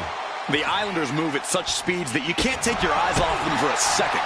The Street Profits have got to be at their best if they hope for a win tonight. You can tell that Haku and Tama want to end the party for Dawkins and Ford. Luckily, they have the biggest party pooper in WWE in their corner in the form of the Weasel, Bobby Heenan. We're watching two great teams at work right now, but with the talent at this level in the ring, you have to wonder, are there any possible breakout single stars here? Every one of these men has that sort of potential, Michael. I mean, Montez Ford has had moments of single success, competing in many high-profile matches on his own. Though you'd be doing a great disservice to Angelo Dawkins, who has an equally impressive skill set should he go solo. And of course, both Islanders competed separately for a time in WWE before joining up, so you know that Tama and Haku can once again dominate as single stars. 2 out of 3 falls matches are a unique test. Corey, break it down for us. What's going through the Profits' minds here? Well, Tez and Dawkins cannot allow themselves to get frustrated, because if you lose your cool, you lose your focus, and you start to make mistakes. There's a little more room for error in a multi-fall match, but not much when the competition level is this high. It pulls off the reversal. Quick thinking that time. I get that the Islanders are brutal, but when I look at Haku, I kind of see something royal about him. Are you kidding me, Saxton? Haku's a big, mean dude who loves to brawl. Nothing about him says royalty. Though Bobby Heenan does seem intent on taking the Islanders to the top of WWE, perhaps becoming king of the ring, is on that path. There's a certain amount of anger you have to have towards your opponent to pile drive them like that. Tag! Tag me! Oh, targeting the stomach. And Haku with the counter. Up and... Oh, knee right to the spine. Oh. And Haku is suppressing any offense from his opponent. The Islanders straight from the heavens. Splash from the top. Oh, man. Kick to the face. Ooh. Something that Tez and Dawkins need to watch out for tonight is the presence of Bobby the Weasel Heenan. He'll do anything for his clients. Don't you dare disparage the brain, Saxton. Heenan is indeed a wise man who has quickly brought the Islanders up the ranks. They'll be tag champions in no time. Control on a suplex. Just got thrown around like a sack of you-know-what. He tags out. Oh, knee right to the face. Not looking in any condition to fight. More like a sitting duck here. Oh, missed connection.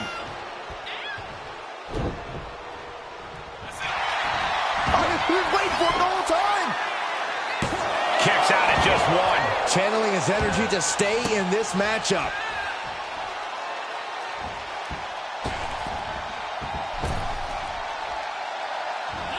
Oh, what a counter, knees. That'll buy you some valuable times. A 2 out of 3 falls match is a different beast and a bit of a rarity in tag team competition. But one of these teams actually has a bit of a history with the stipulation. Yeah, Cole, the Islanders have a history of success in multi-fall matches and in high... Oh, there may be no escape from this. Up with a tongue and death grip. Perfectly making the save, getting their partner out of the hole. Oh. Piercing the throat.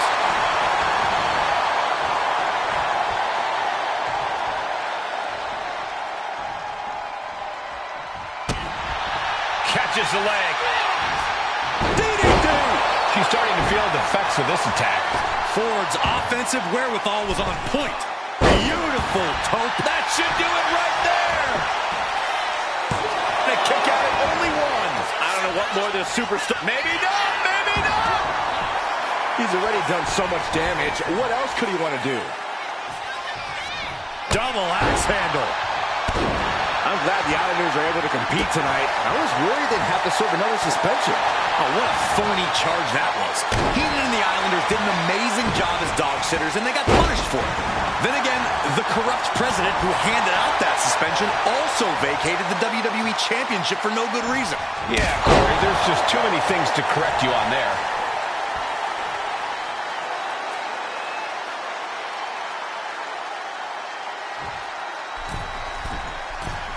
From the middle rope. Oh, what a splash! And Montez Ford finds himself on the defensive. The Islanders putting a beat. Lift off. The Profits are down, and the Islanders are about to reap the rewards. Setting up again. Oh, brutal miscalculation. The Street Profits having a bit of trouble here against the Islanders.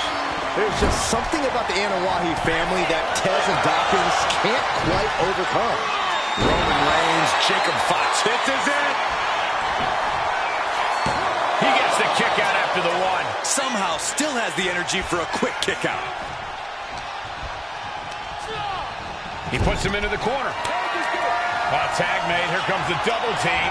What do they have planned here? Revelation! And guys, I don't think the Islanders can handle the smoke much longer. Cover! Shoulder shoots up before two. Thought he had it. You gotta be kidding me. Oh. The Profits battle with every ounce of their souls. And the Islanders are unleashing a mauling. Turns it around.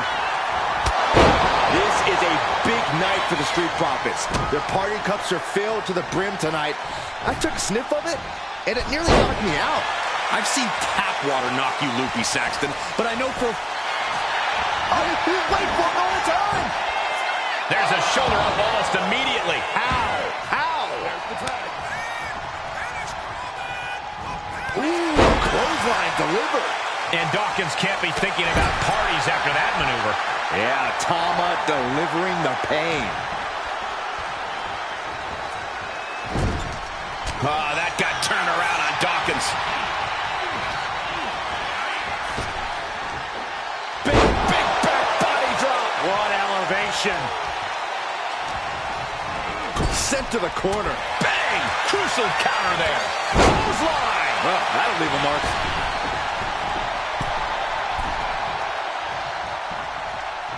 Big clothesline.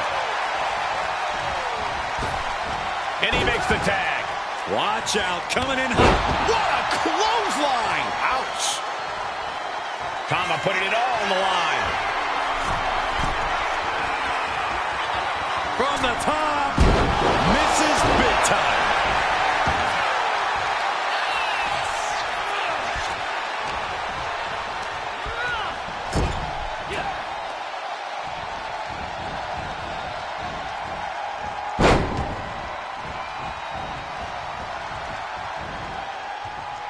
Collision on the splash.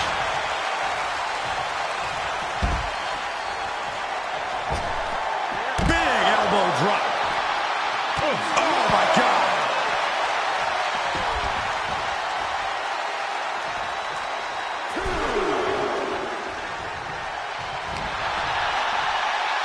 And an inverted atomic drop. Oh, clothesline. And into the corner he goes. Running knee. He's absorbing a lot of damage here. Oh.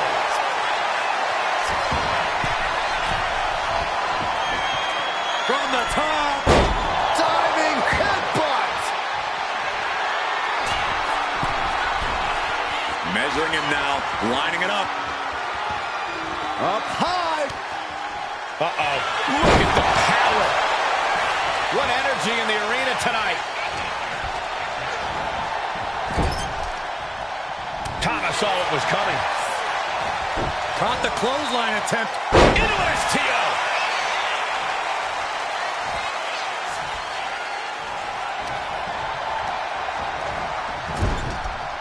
He's able to counter that. Proof these superstars have done their homework. And makes the tag to their partner. He's looking for an implement of destruction under the ring.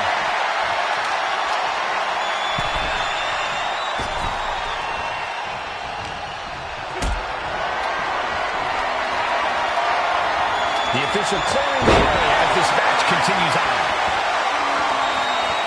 And he's tagging his partner in.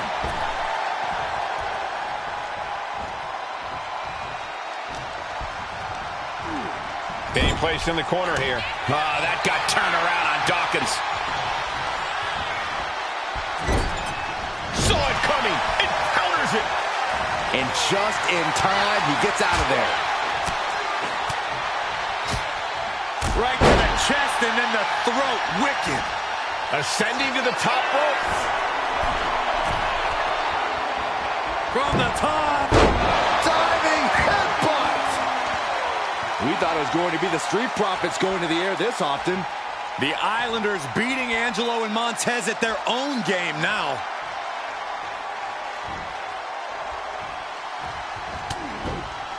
Karate chop. Tag made.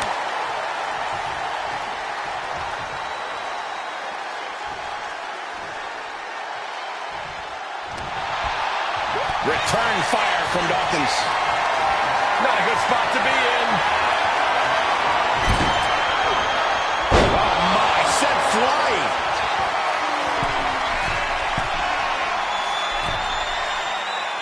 Slowly getting back up, and he is not going to like what's from way up. Target in the stomach to reverse that maneuver. And into the turnbuckle he goes. In off the tag. Oh, strong impact. He's struggling to stay in this thing. Tag made. The Islanders, what do they have planned here? Oh, double team savate kick. And the Islanders just sent the Profits up in smoke. Cover. Is it enough? He has a fall to the scoreboard.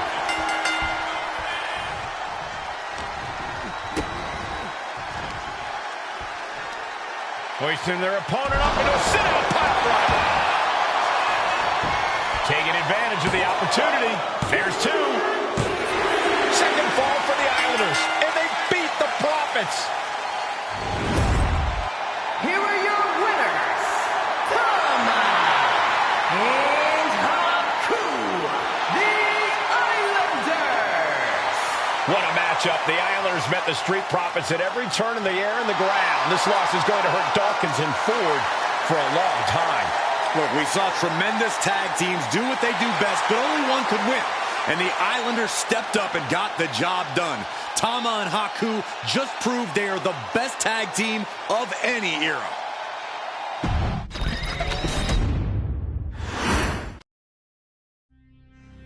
Ladies and gentlemen, I don't have the words to convey how proud I am to have been part of this historic showcase. Having worked alongside this family, this bloodline, for so many decades, reliving moments that I got to experience firsthand has been a privilege of the highest order.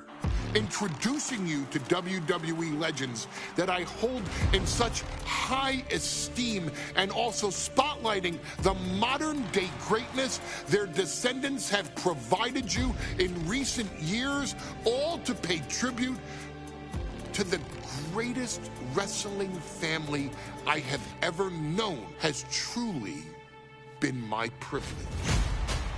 To be successful in this industry is a 1 in a billion chance. To see one bloodline continuously pump out superstar after superstar, champion after champion, generation after generation, is a testament not only to the skills they possess, but also to the work they put in to become absolute masters of their craft. And it cannot be stated any other way. This dynasty, this family, this bloodline has mastered every single solitary aspect of professional wrestling. And by reliving their magnificent history, you've begun your path of mastery as well. You've conquered former champions, righted some very egregious historical wrongs, survived war games, and even settled the question as to who the true tribal chief really is. You've unlocked WWE legends who are now ready to unleash their special brand of offense on current WWE superstars who didn't think they'd ever have to face these classic competitors like Haku or the Wild Samoans. It wasn't easy, and you definitely had to get a little oozy along the way. But you showed that bloodline spirit and determination, and now you stand at the top of the mountain. On behalf of WWE and the 2K families, we all thank you so very much for playing. And on behalf of every fan of this beautiful performance art known as professional wrestling, we thank you, the Anoa'i, Fatu, and Maivia clans, for decades of entertainment and generations of pure brilliance, for creating greatness with your hard work and sharing it with all of us so freely. Before we go, we do have one last surprise for you at home. Now that you've showcased your skills and earned a spot as an honorary Uce, it's time for you to choose who rules your WWE universe as the Tribal Chief. Is Roman Reigns still your Tribal Chief, or have you thrown in with the attempted coup by Solo Sikoa? Do you want to see Tamina finally rule over everyone, or is it TK all day, every day, don't you say?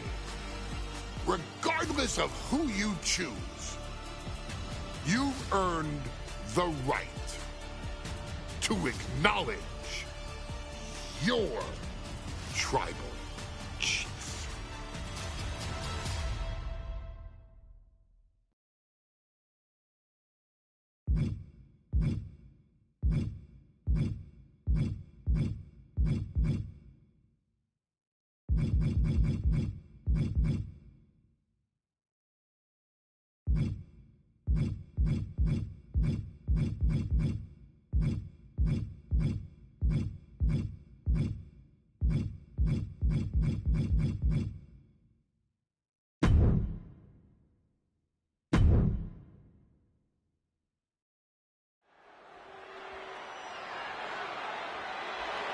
The following match is the 2K Showcase Tribal Gauntlet.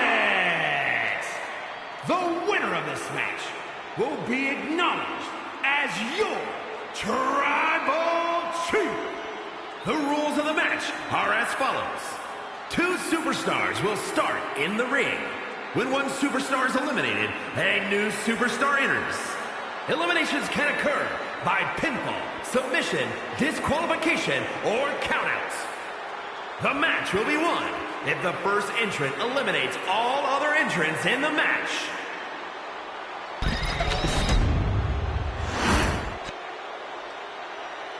The Bloodline Gauntlet match begins here, Jeff.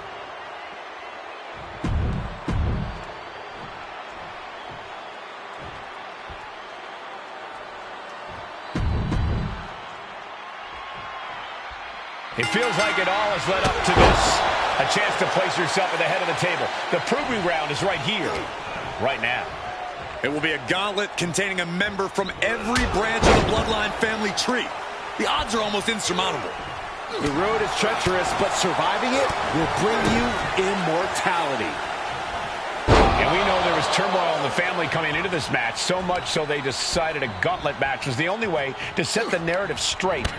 Let's call it what it is, Michael. The family wants to put this member in their place, wants to bring them down a peg. To me, tonight reads more like punishment for having ambition.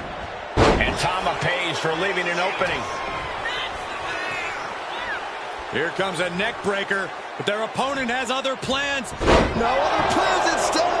A neck breaker of their own. Wow. Stomp to the guts. Oh, an insult to injury. Oh, what a kick.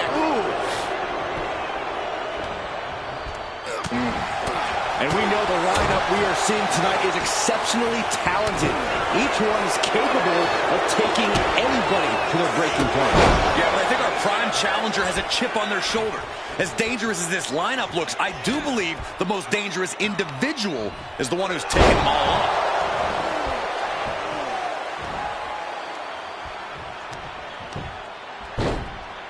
Oh my goodness, dribbling the opponent's head like a basketball. And Tonga reverses. Oh, this is just too far. Get some control in there. Oh, look at this aggression, just pure brutality. Come on, easy. A gauntlet match is such a fitting stipulation for tonight, Corey. It's almost a tribal trial by fire of some sort.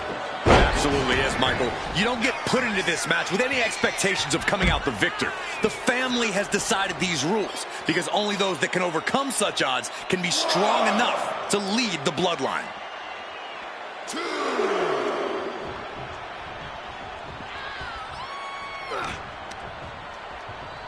Boom, what a punch. Bam. That kick will stop you in your tracks.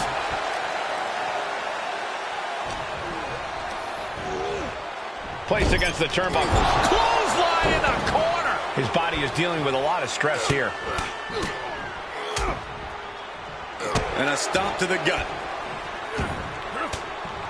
Turns that in his favor. Target in the arm now. Ooh, really challenging the tribal chief with that. Yeah, Tama Tonga came prepared for this matchup. Counters. Oh, jeez.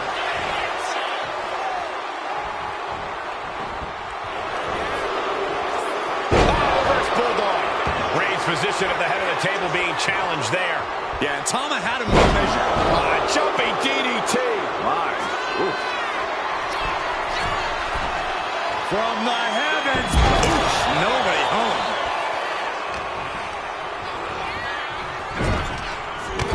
Clothesline in the corner. And a couple back elbows to follow. Reigns heads up. This is going to be good. Take off. Completely steamrolled. Oof. Kick to the gut. And a big right hand.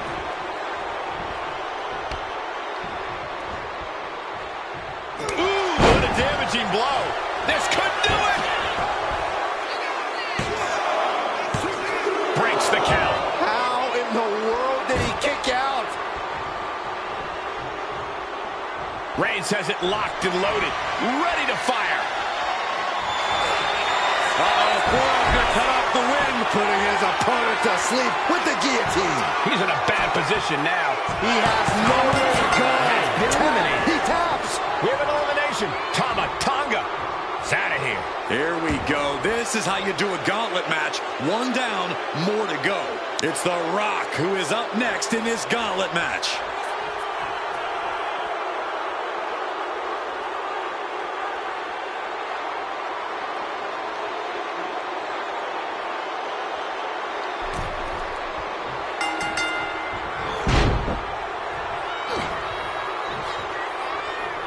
That hip connects from Roman Reigns. Oh, that is going to leave a mark. And let's not lose the reason for this match, the right, no, the honor to have sole possession of the seat that stands at the head of the table. Well, if you could survive tonight, you will be at the top of the mountain, casting an enormous shadow over every possible challenger. I'm already intimidated thinking about the Ulafala adorned around this superstar's shoulders. Was punched him right in the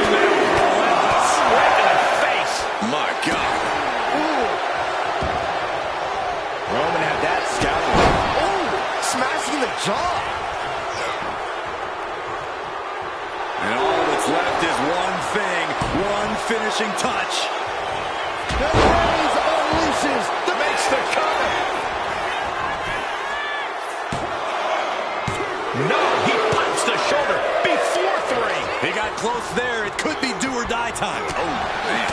And as cruel as this match might seem, let's not forget, this is family. And right or wrong, however a family settles their disputes needs to be respected. But one can even ask if this is a fight to fix a family or a night to control an entire business. It's hard to say, Byron, when the family business is all about fighting.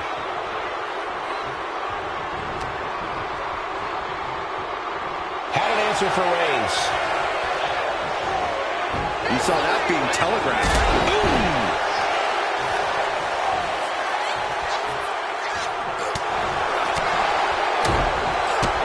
Kick to the gut. And a big right hand. Roman's on a roll here. Reigns is picking up steam.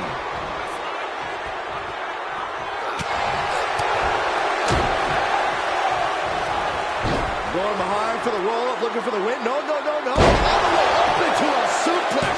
What power. Getting the shoulder up before 2. Close call, but not enough yet.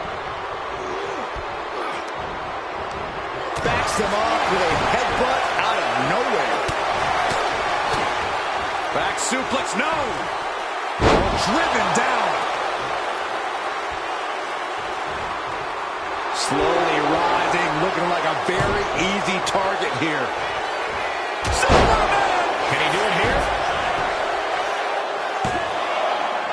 No, stops the count at 2. There's some shock in the arena after that kick out. Reigns looking to put an end to this family debate once and for all. Reigns with the guillotine. He is desperately trying to maneuver out of this and successfully does. And Roman getting stuck with even more offense. Reigns had that scouted. Stepped aside, avoiding damage. Each shot landing with a little bit more venom. Oof! Looks like a hockey fight's just broken out. Nothing pretty here, just good old-fashioned fisticuffs. You can feel the contact, and so does the WWE Universe. Exhaustion setting in, and neither one of them is letting up. Both absolutely drained, but both refusing to give up. Each exchange just sapping the energy from these two. Yes! May have just vanquished Reigns. Kick out. Oh, my God. Very few superstars possess the fortitude to do what we just witnessed. Very few? How about almost none? This match just went to the next level. The Rock has cut some corners in the past, and he might be desperate enough to do it again after that kick out, guys. Rock spinebuster. And the Rock piling on even more damage.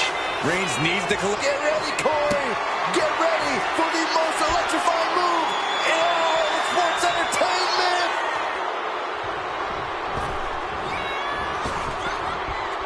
The People's Elbow. Picture perfect from The Rock. 2. This environment is crazy. And the Rock gets the win.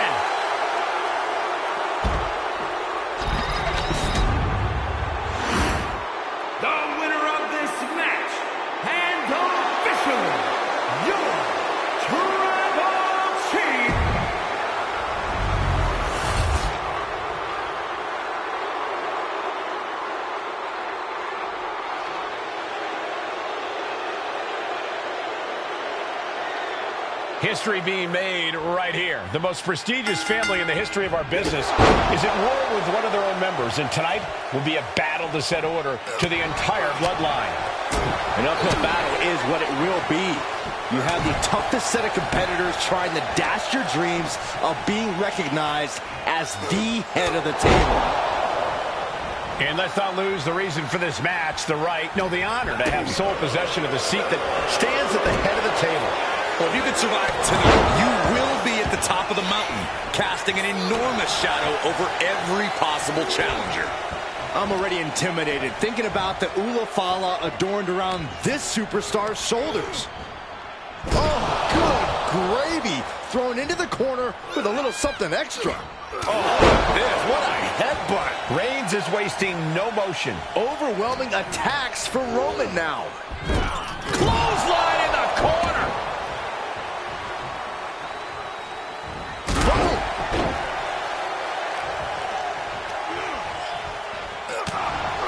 And as cruel as this match might seem, let's not forget, this is family. And right or wrong, however a family settles their disputes needs to be respected. Well, one can even ask if this is a fight to fix a family or a night to control an entire business. That's hard to say, Byron, when the family business is all about fighting. Insulting. Disgusting behavior. There was no respect shown there. Escapes out of that attack. Thomas, can he do it here?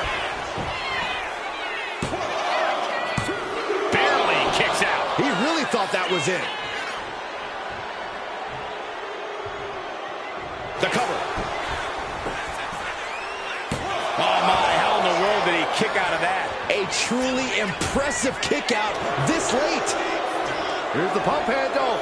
Suplex. Launched. And we know the lineup we are seeing tonight is exceptionally talented. Each one is capable of taking anybody to their breaking point. Yeah, but I think our prime challenger has a chip on their shoulder. As dangerous as this lineup looks, I do believe the most dangerous... Will it be? I think so!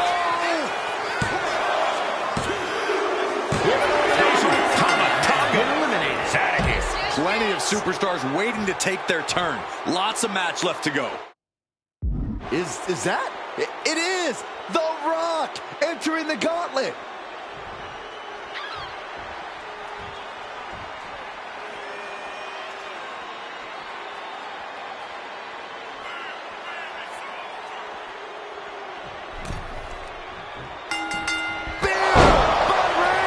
There won't be any coming back for The Rock now. Roman cannot be stopped here. Roman seems tapped into his endless reserve of strength. Oh, what a right! Here's the pump handle. Suplex. Launched. From the middle rope. Oh, what a splash! Fell like a boulder out of the sky and absolutely flattened the target. Suplex. And The Rock got cut down to size there. Yeah, Reigns brought the fight in a major way on that exchange. And there's the Uranagi. Landed them. The Rock hoping to head this attack off at the pass. The OTC putting the final boss in his place at every turn right now. Vicious backbreaker. Delivers the knee. The Rock with some good timing here.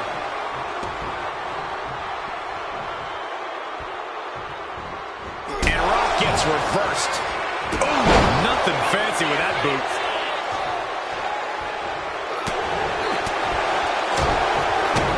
Kick to the gut. Oh, what a right! And he avoids what was coming. With a lariat. Reigns averts the attack. And he's looking out of sorts now.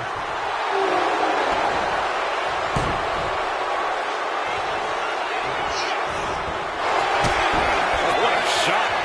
On control here, gonna roll through.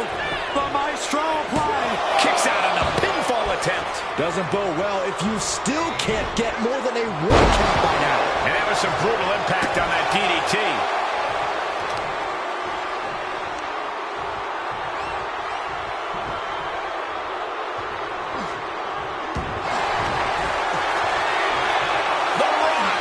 Stepping through, looking for the sharpshooter. It's locked in. Is there a way out of the sharpshooter? I think we're seeing it. Great job. Oh, man, taking it to the trachea.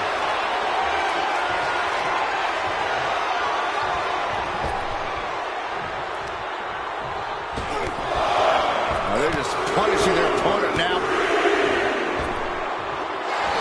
With a series of forearms. Reigns, it's just a matter of time now. The guillotine is locked. He gives in. He taps out. And that's the end of this gauntlet for The Rock. There goes one competitor, but there's still plenty of time and plenty of obstacles left in this one. And looks like Naomi is fully prepared for the gauntlet.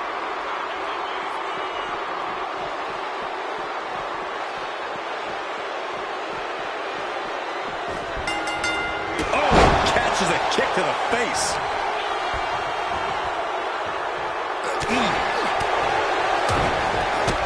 Kick to the gut. And a big right hand.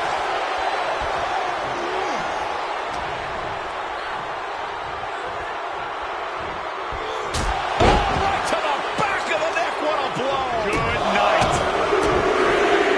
Arm smash after the stops. Reigns really having his way right here. Yeah, Naomi needs to reassess her strategy. Caught with a punch.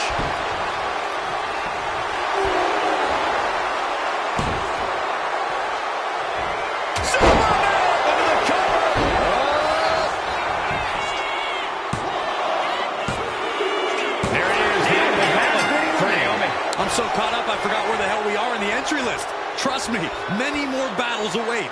This is interesting. Fatu getting in on this gauntlet action.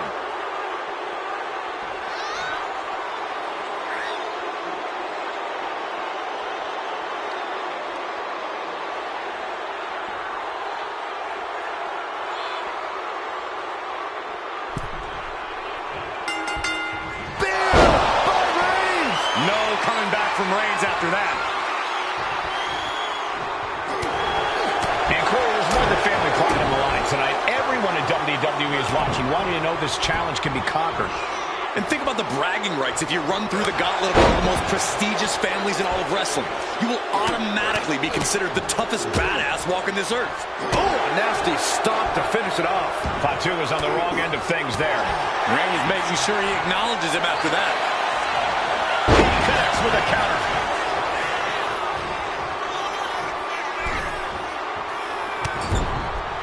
Shoulder tackle to the body. The fight has been taken to Fatu.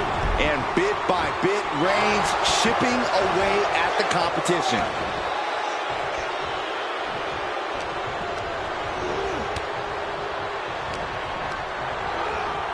Has him in the corner, thinking of the next move.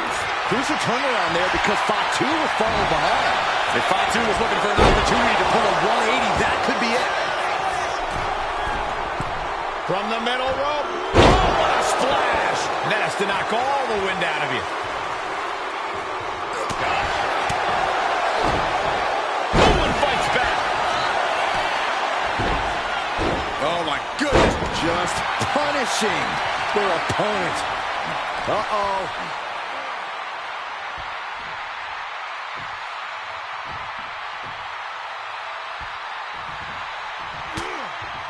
Punching their way out of that one. Reigns with a Superman punch. He may get the 3 count right here. I think so.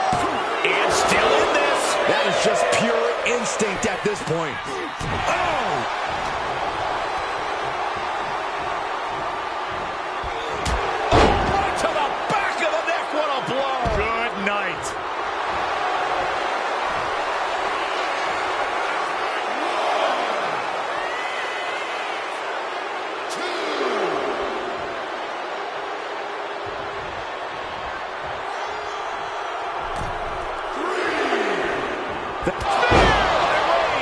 That could ground Fatu for good. Makes the cover.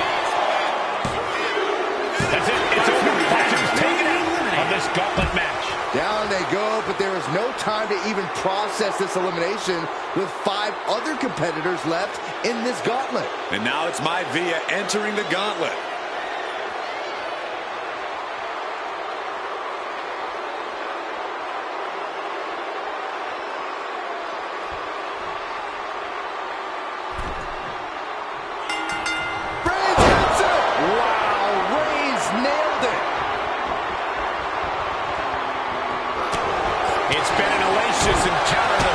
The tides have swung in multiple directions. It's anyone's guess how this one's going to end.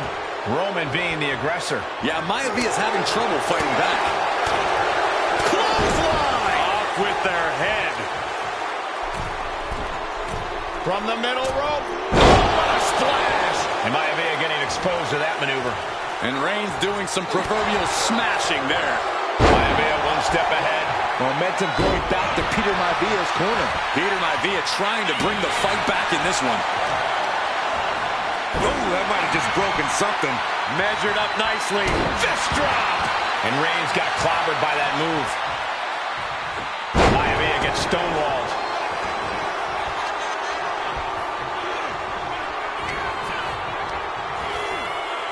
Gets driven into the corner. In the corner. And an elbow for good measure. Boom. Look at this, just unloading. And a stomp to the gut.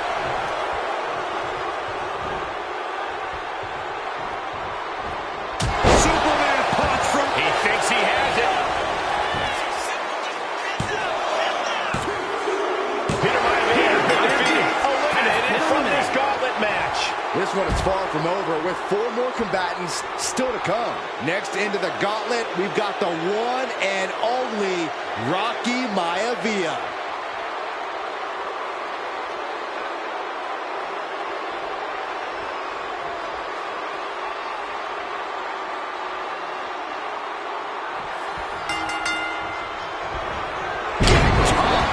I'll just leave it at this. Nobody comes into a match hoping to get chucked around like that. Slam! What impact! Just punched him right in the mouth. Relentless. Enough already. Hold on a second. He might be finding a submission hold here. Coquina clutch locked in. Got this one. Fighting to get out of it. Yes, he makes an escape.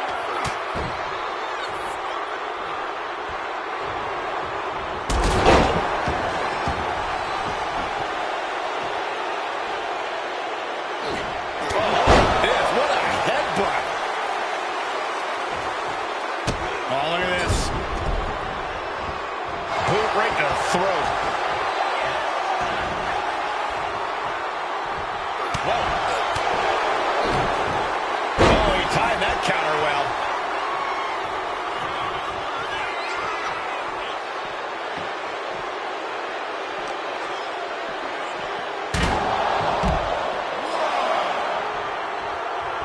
Got out of there at the perfect time.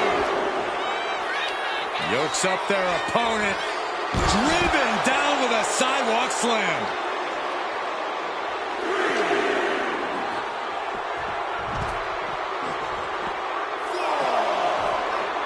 That hit connects from Roman Reigns. Oh, that is going to leave a mark.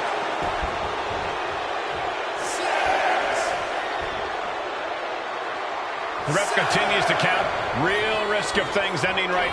By Reigns. Rocky doesn't know where he is. Makes the cover.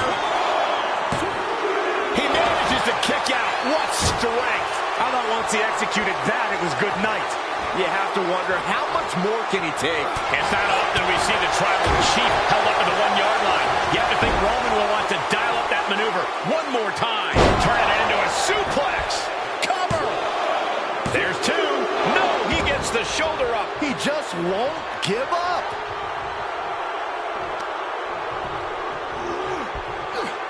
What do you say? Oh, shocking inside cradle. Small packages could be it. Still only got 1. Not even letting the ref get to the 2 count.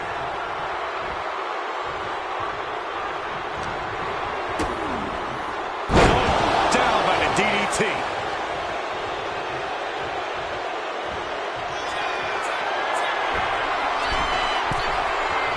Target acquired. This only ends one. Up high. Crash landing. Nice. That'll either wake you up or knock you out. Uh-oh. Something big is coming. Uh-oh. Giant suplex released. Drops the hammer right on the lower back. What a reversal. Oh, a big boot. He's really feeling all the damage he's taken up till now.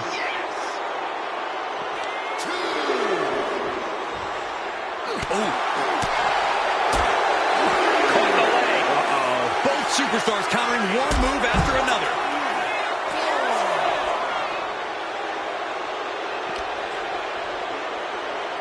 Thrown out of ringside and back to the mat. Big forearm. What a reversal by Reigns. Kick to the gut. And a big right hand. The Tribal Chief has acquired the target. This ends now. Reigns put his stamp on this one. Cover. 2 count. Yes, Rocky Maivia has been eliminated. Time to hit the showers. Out they go, but we still have 3 more superstars chomping at the bit to win this gauntlet match. Coming our way in the gauntlet now is Umaga.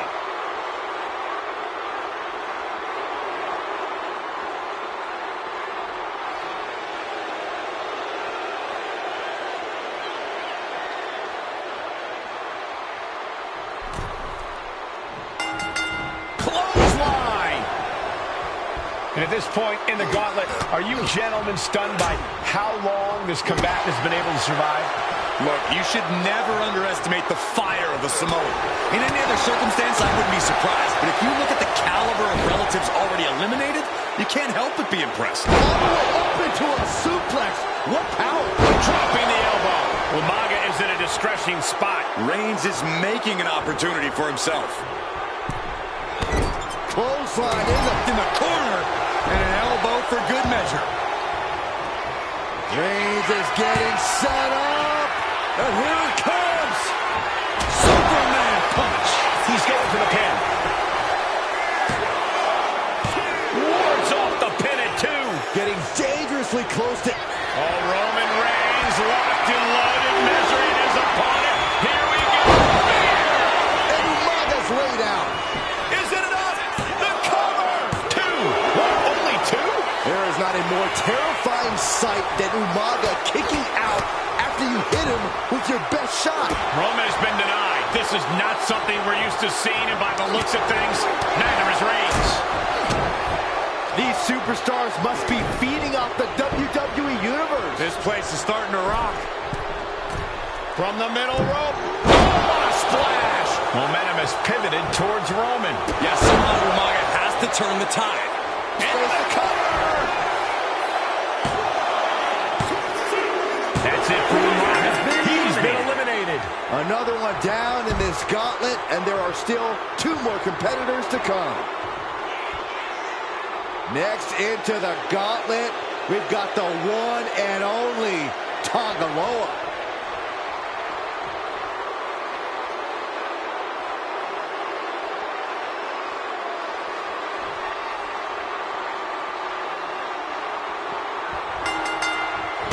Right to the face.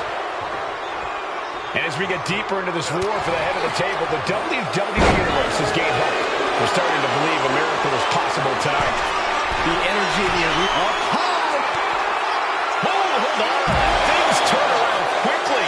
Tonga Loa is waning a bit right now. Roman seems tapped into his endless reserve of strength. Oh, right to the back of the neck. What a blow. Good night. Oh, stop. Oh, a forearm smash.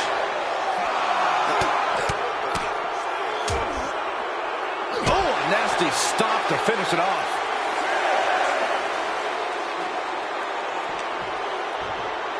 Here's the pump handle. Suplex. Launched. He's going to make some moves here to suffer the countout. Roman has taken a moment to soak it all in. Will he get on with it already? This is a fight. Wow. Unparalleled intensity from Roman Reigns. Tonga Loa has to trust his instincts at this point. Superman punch. Cover. 2. There it is. Tonga Loa is out of this match. It's been insane since the opening bell, but we're not done yet. We've got one more contest to go. The next combatant is Haku, who's ready to take a crack at this gauntlet.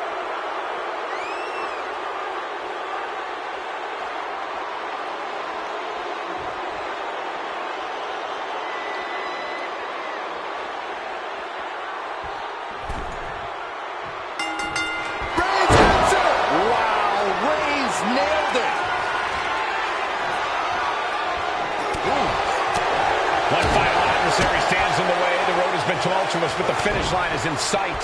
Finish the job on your fellow brethren, and there will be no question. From the middle rope. Oh, what a splash! I don't care how much you train. You can't prepare for a commercial airliner to come crashing down on you like that. And Aku is now in a demoralizing spot. Nice takedown, stack for the pin. No, he kicks out. Hold it. Oh, reverses it. Shoulders down. He gets the shoulder up in two. That was a long 2 count there. Ooh, what a nasty kick. Kick to the cranium of their opponent. But this could also light a fire under you. Make you fight even harder. Jarring impact. Oh, you can tell he's feeling it now. This fight is pumping him up. Then a knee right to the throat. I see how it is. Going to take any shortcut to bypass a clean competition. Hey, there's nothing wrong with a shortcut, Saxton. Headbutt! Oh, what impact! Watching! Hammer strike. Cover here. Is it enough? Stops the count before it, too. He's nowhere near ready to stop fighting yet.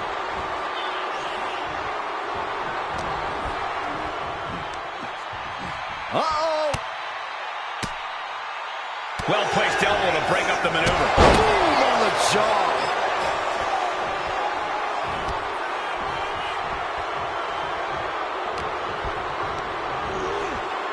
Placing him in the corner. Clothesline In the corner. And an elbow for good measure. Big elbow drop. Oh! Roman Reigns setting up for his patented move. Superman punch! This could do it. 2. That's it, and Roman Reigns has done it.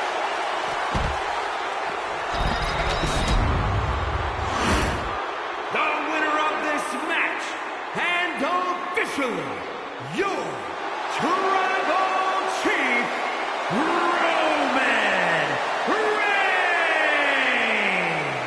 The battlefield was laid out. The gauntlet was fierce.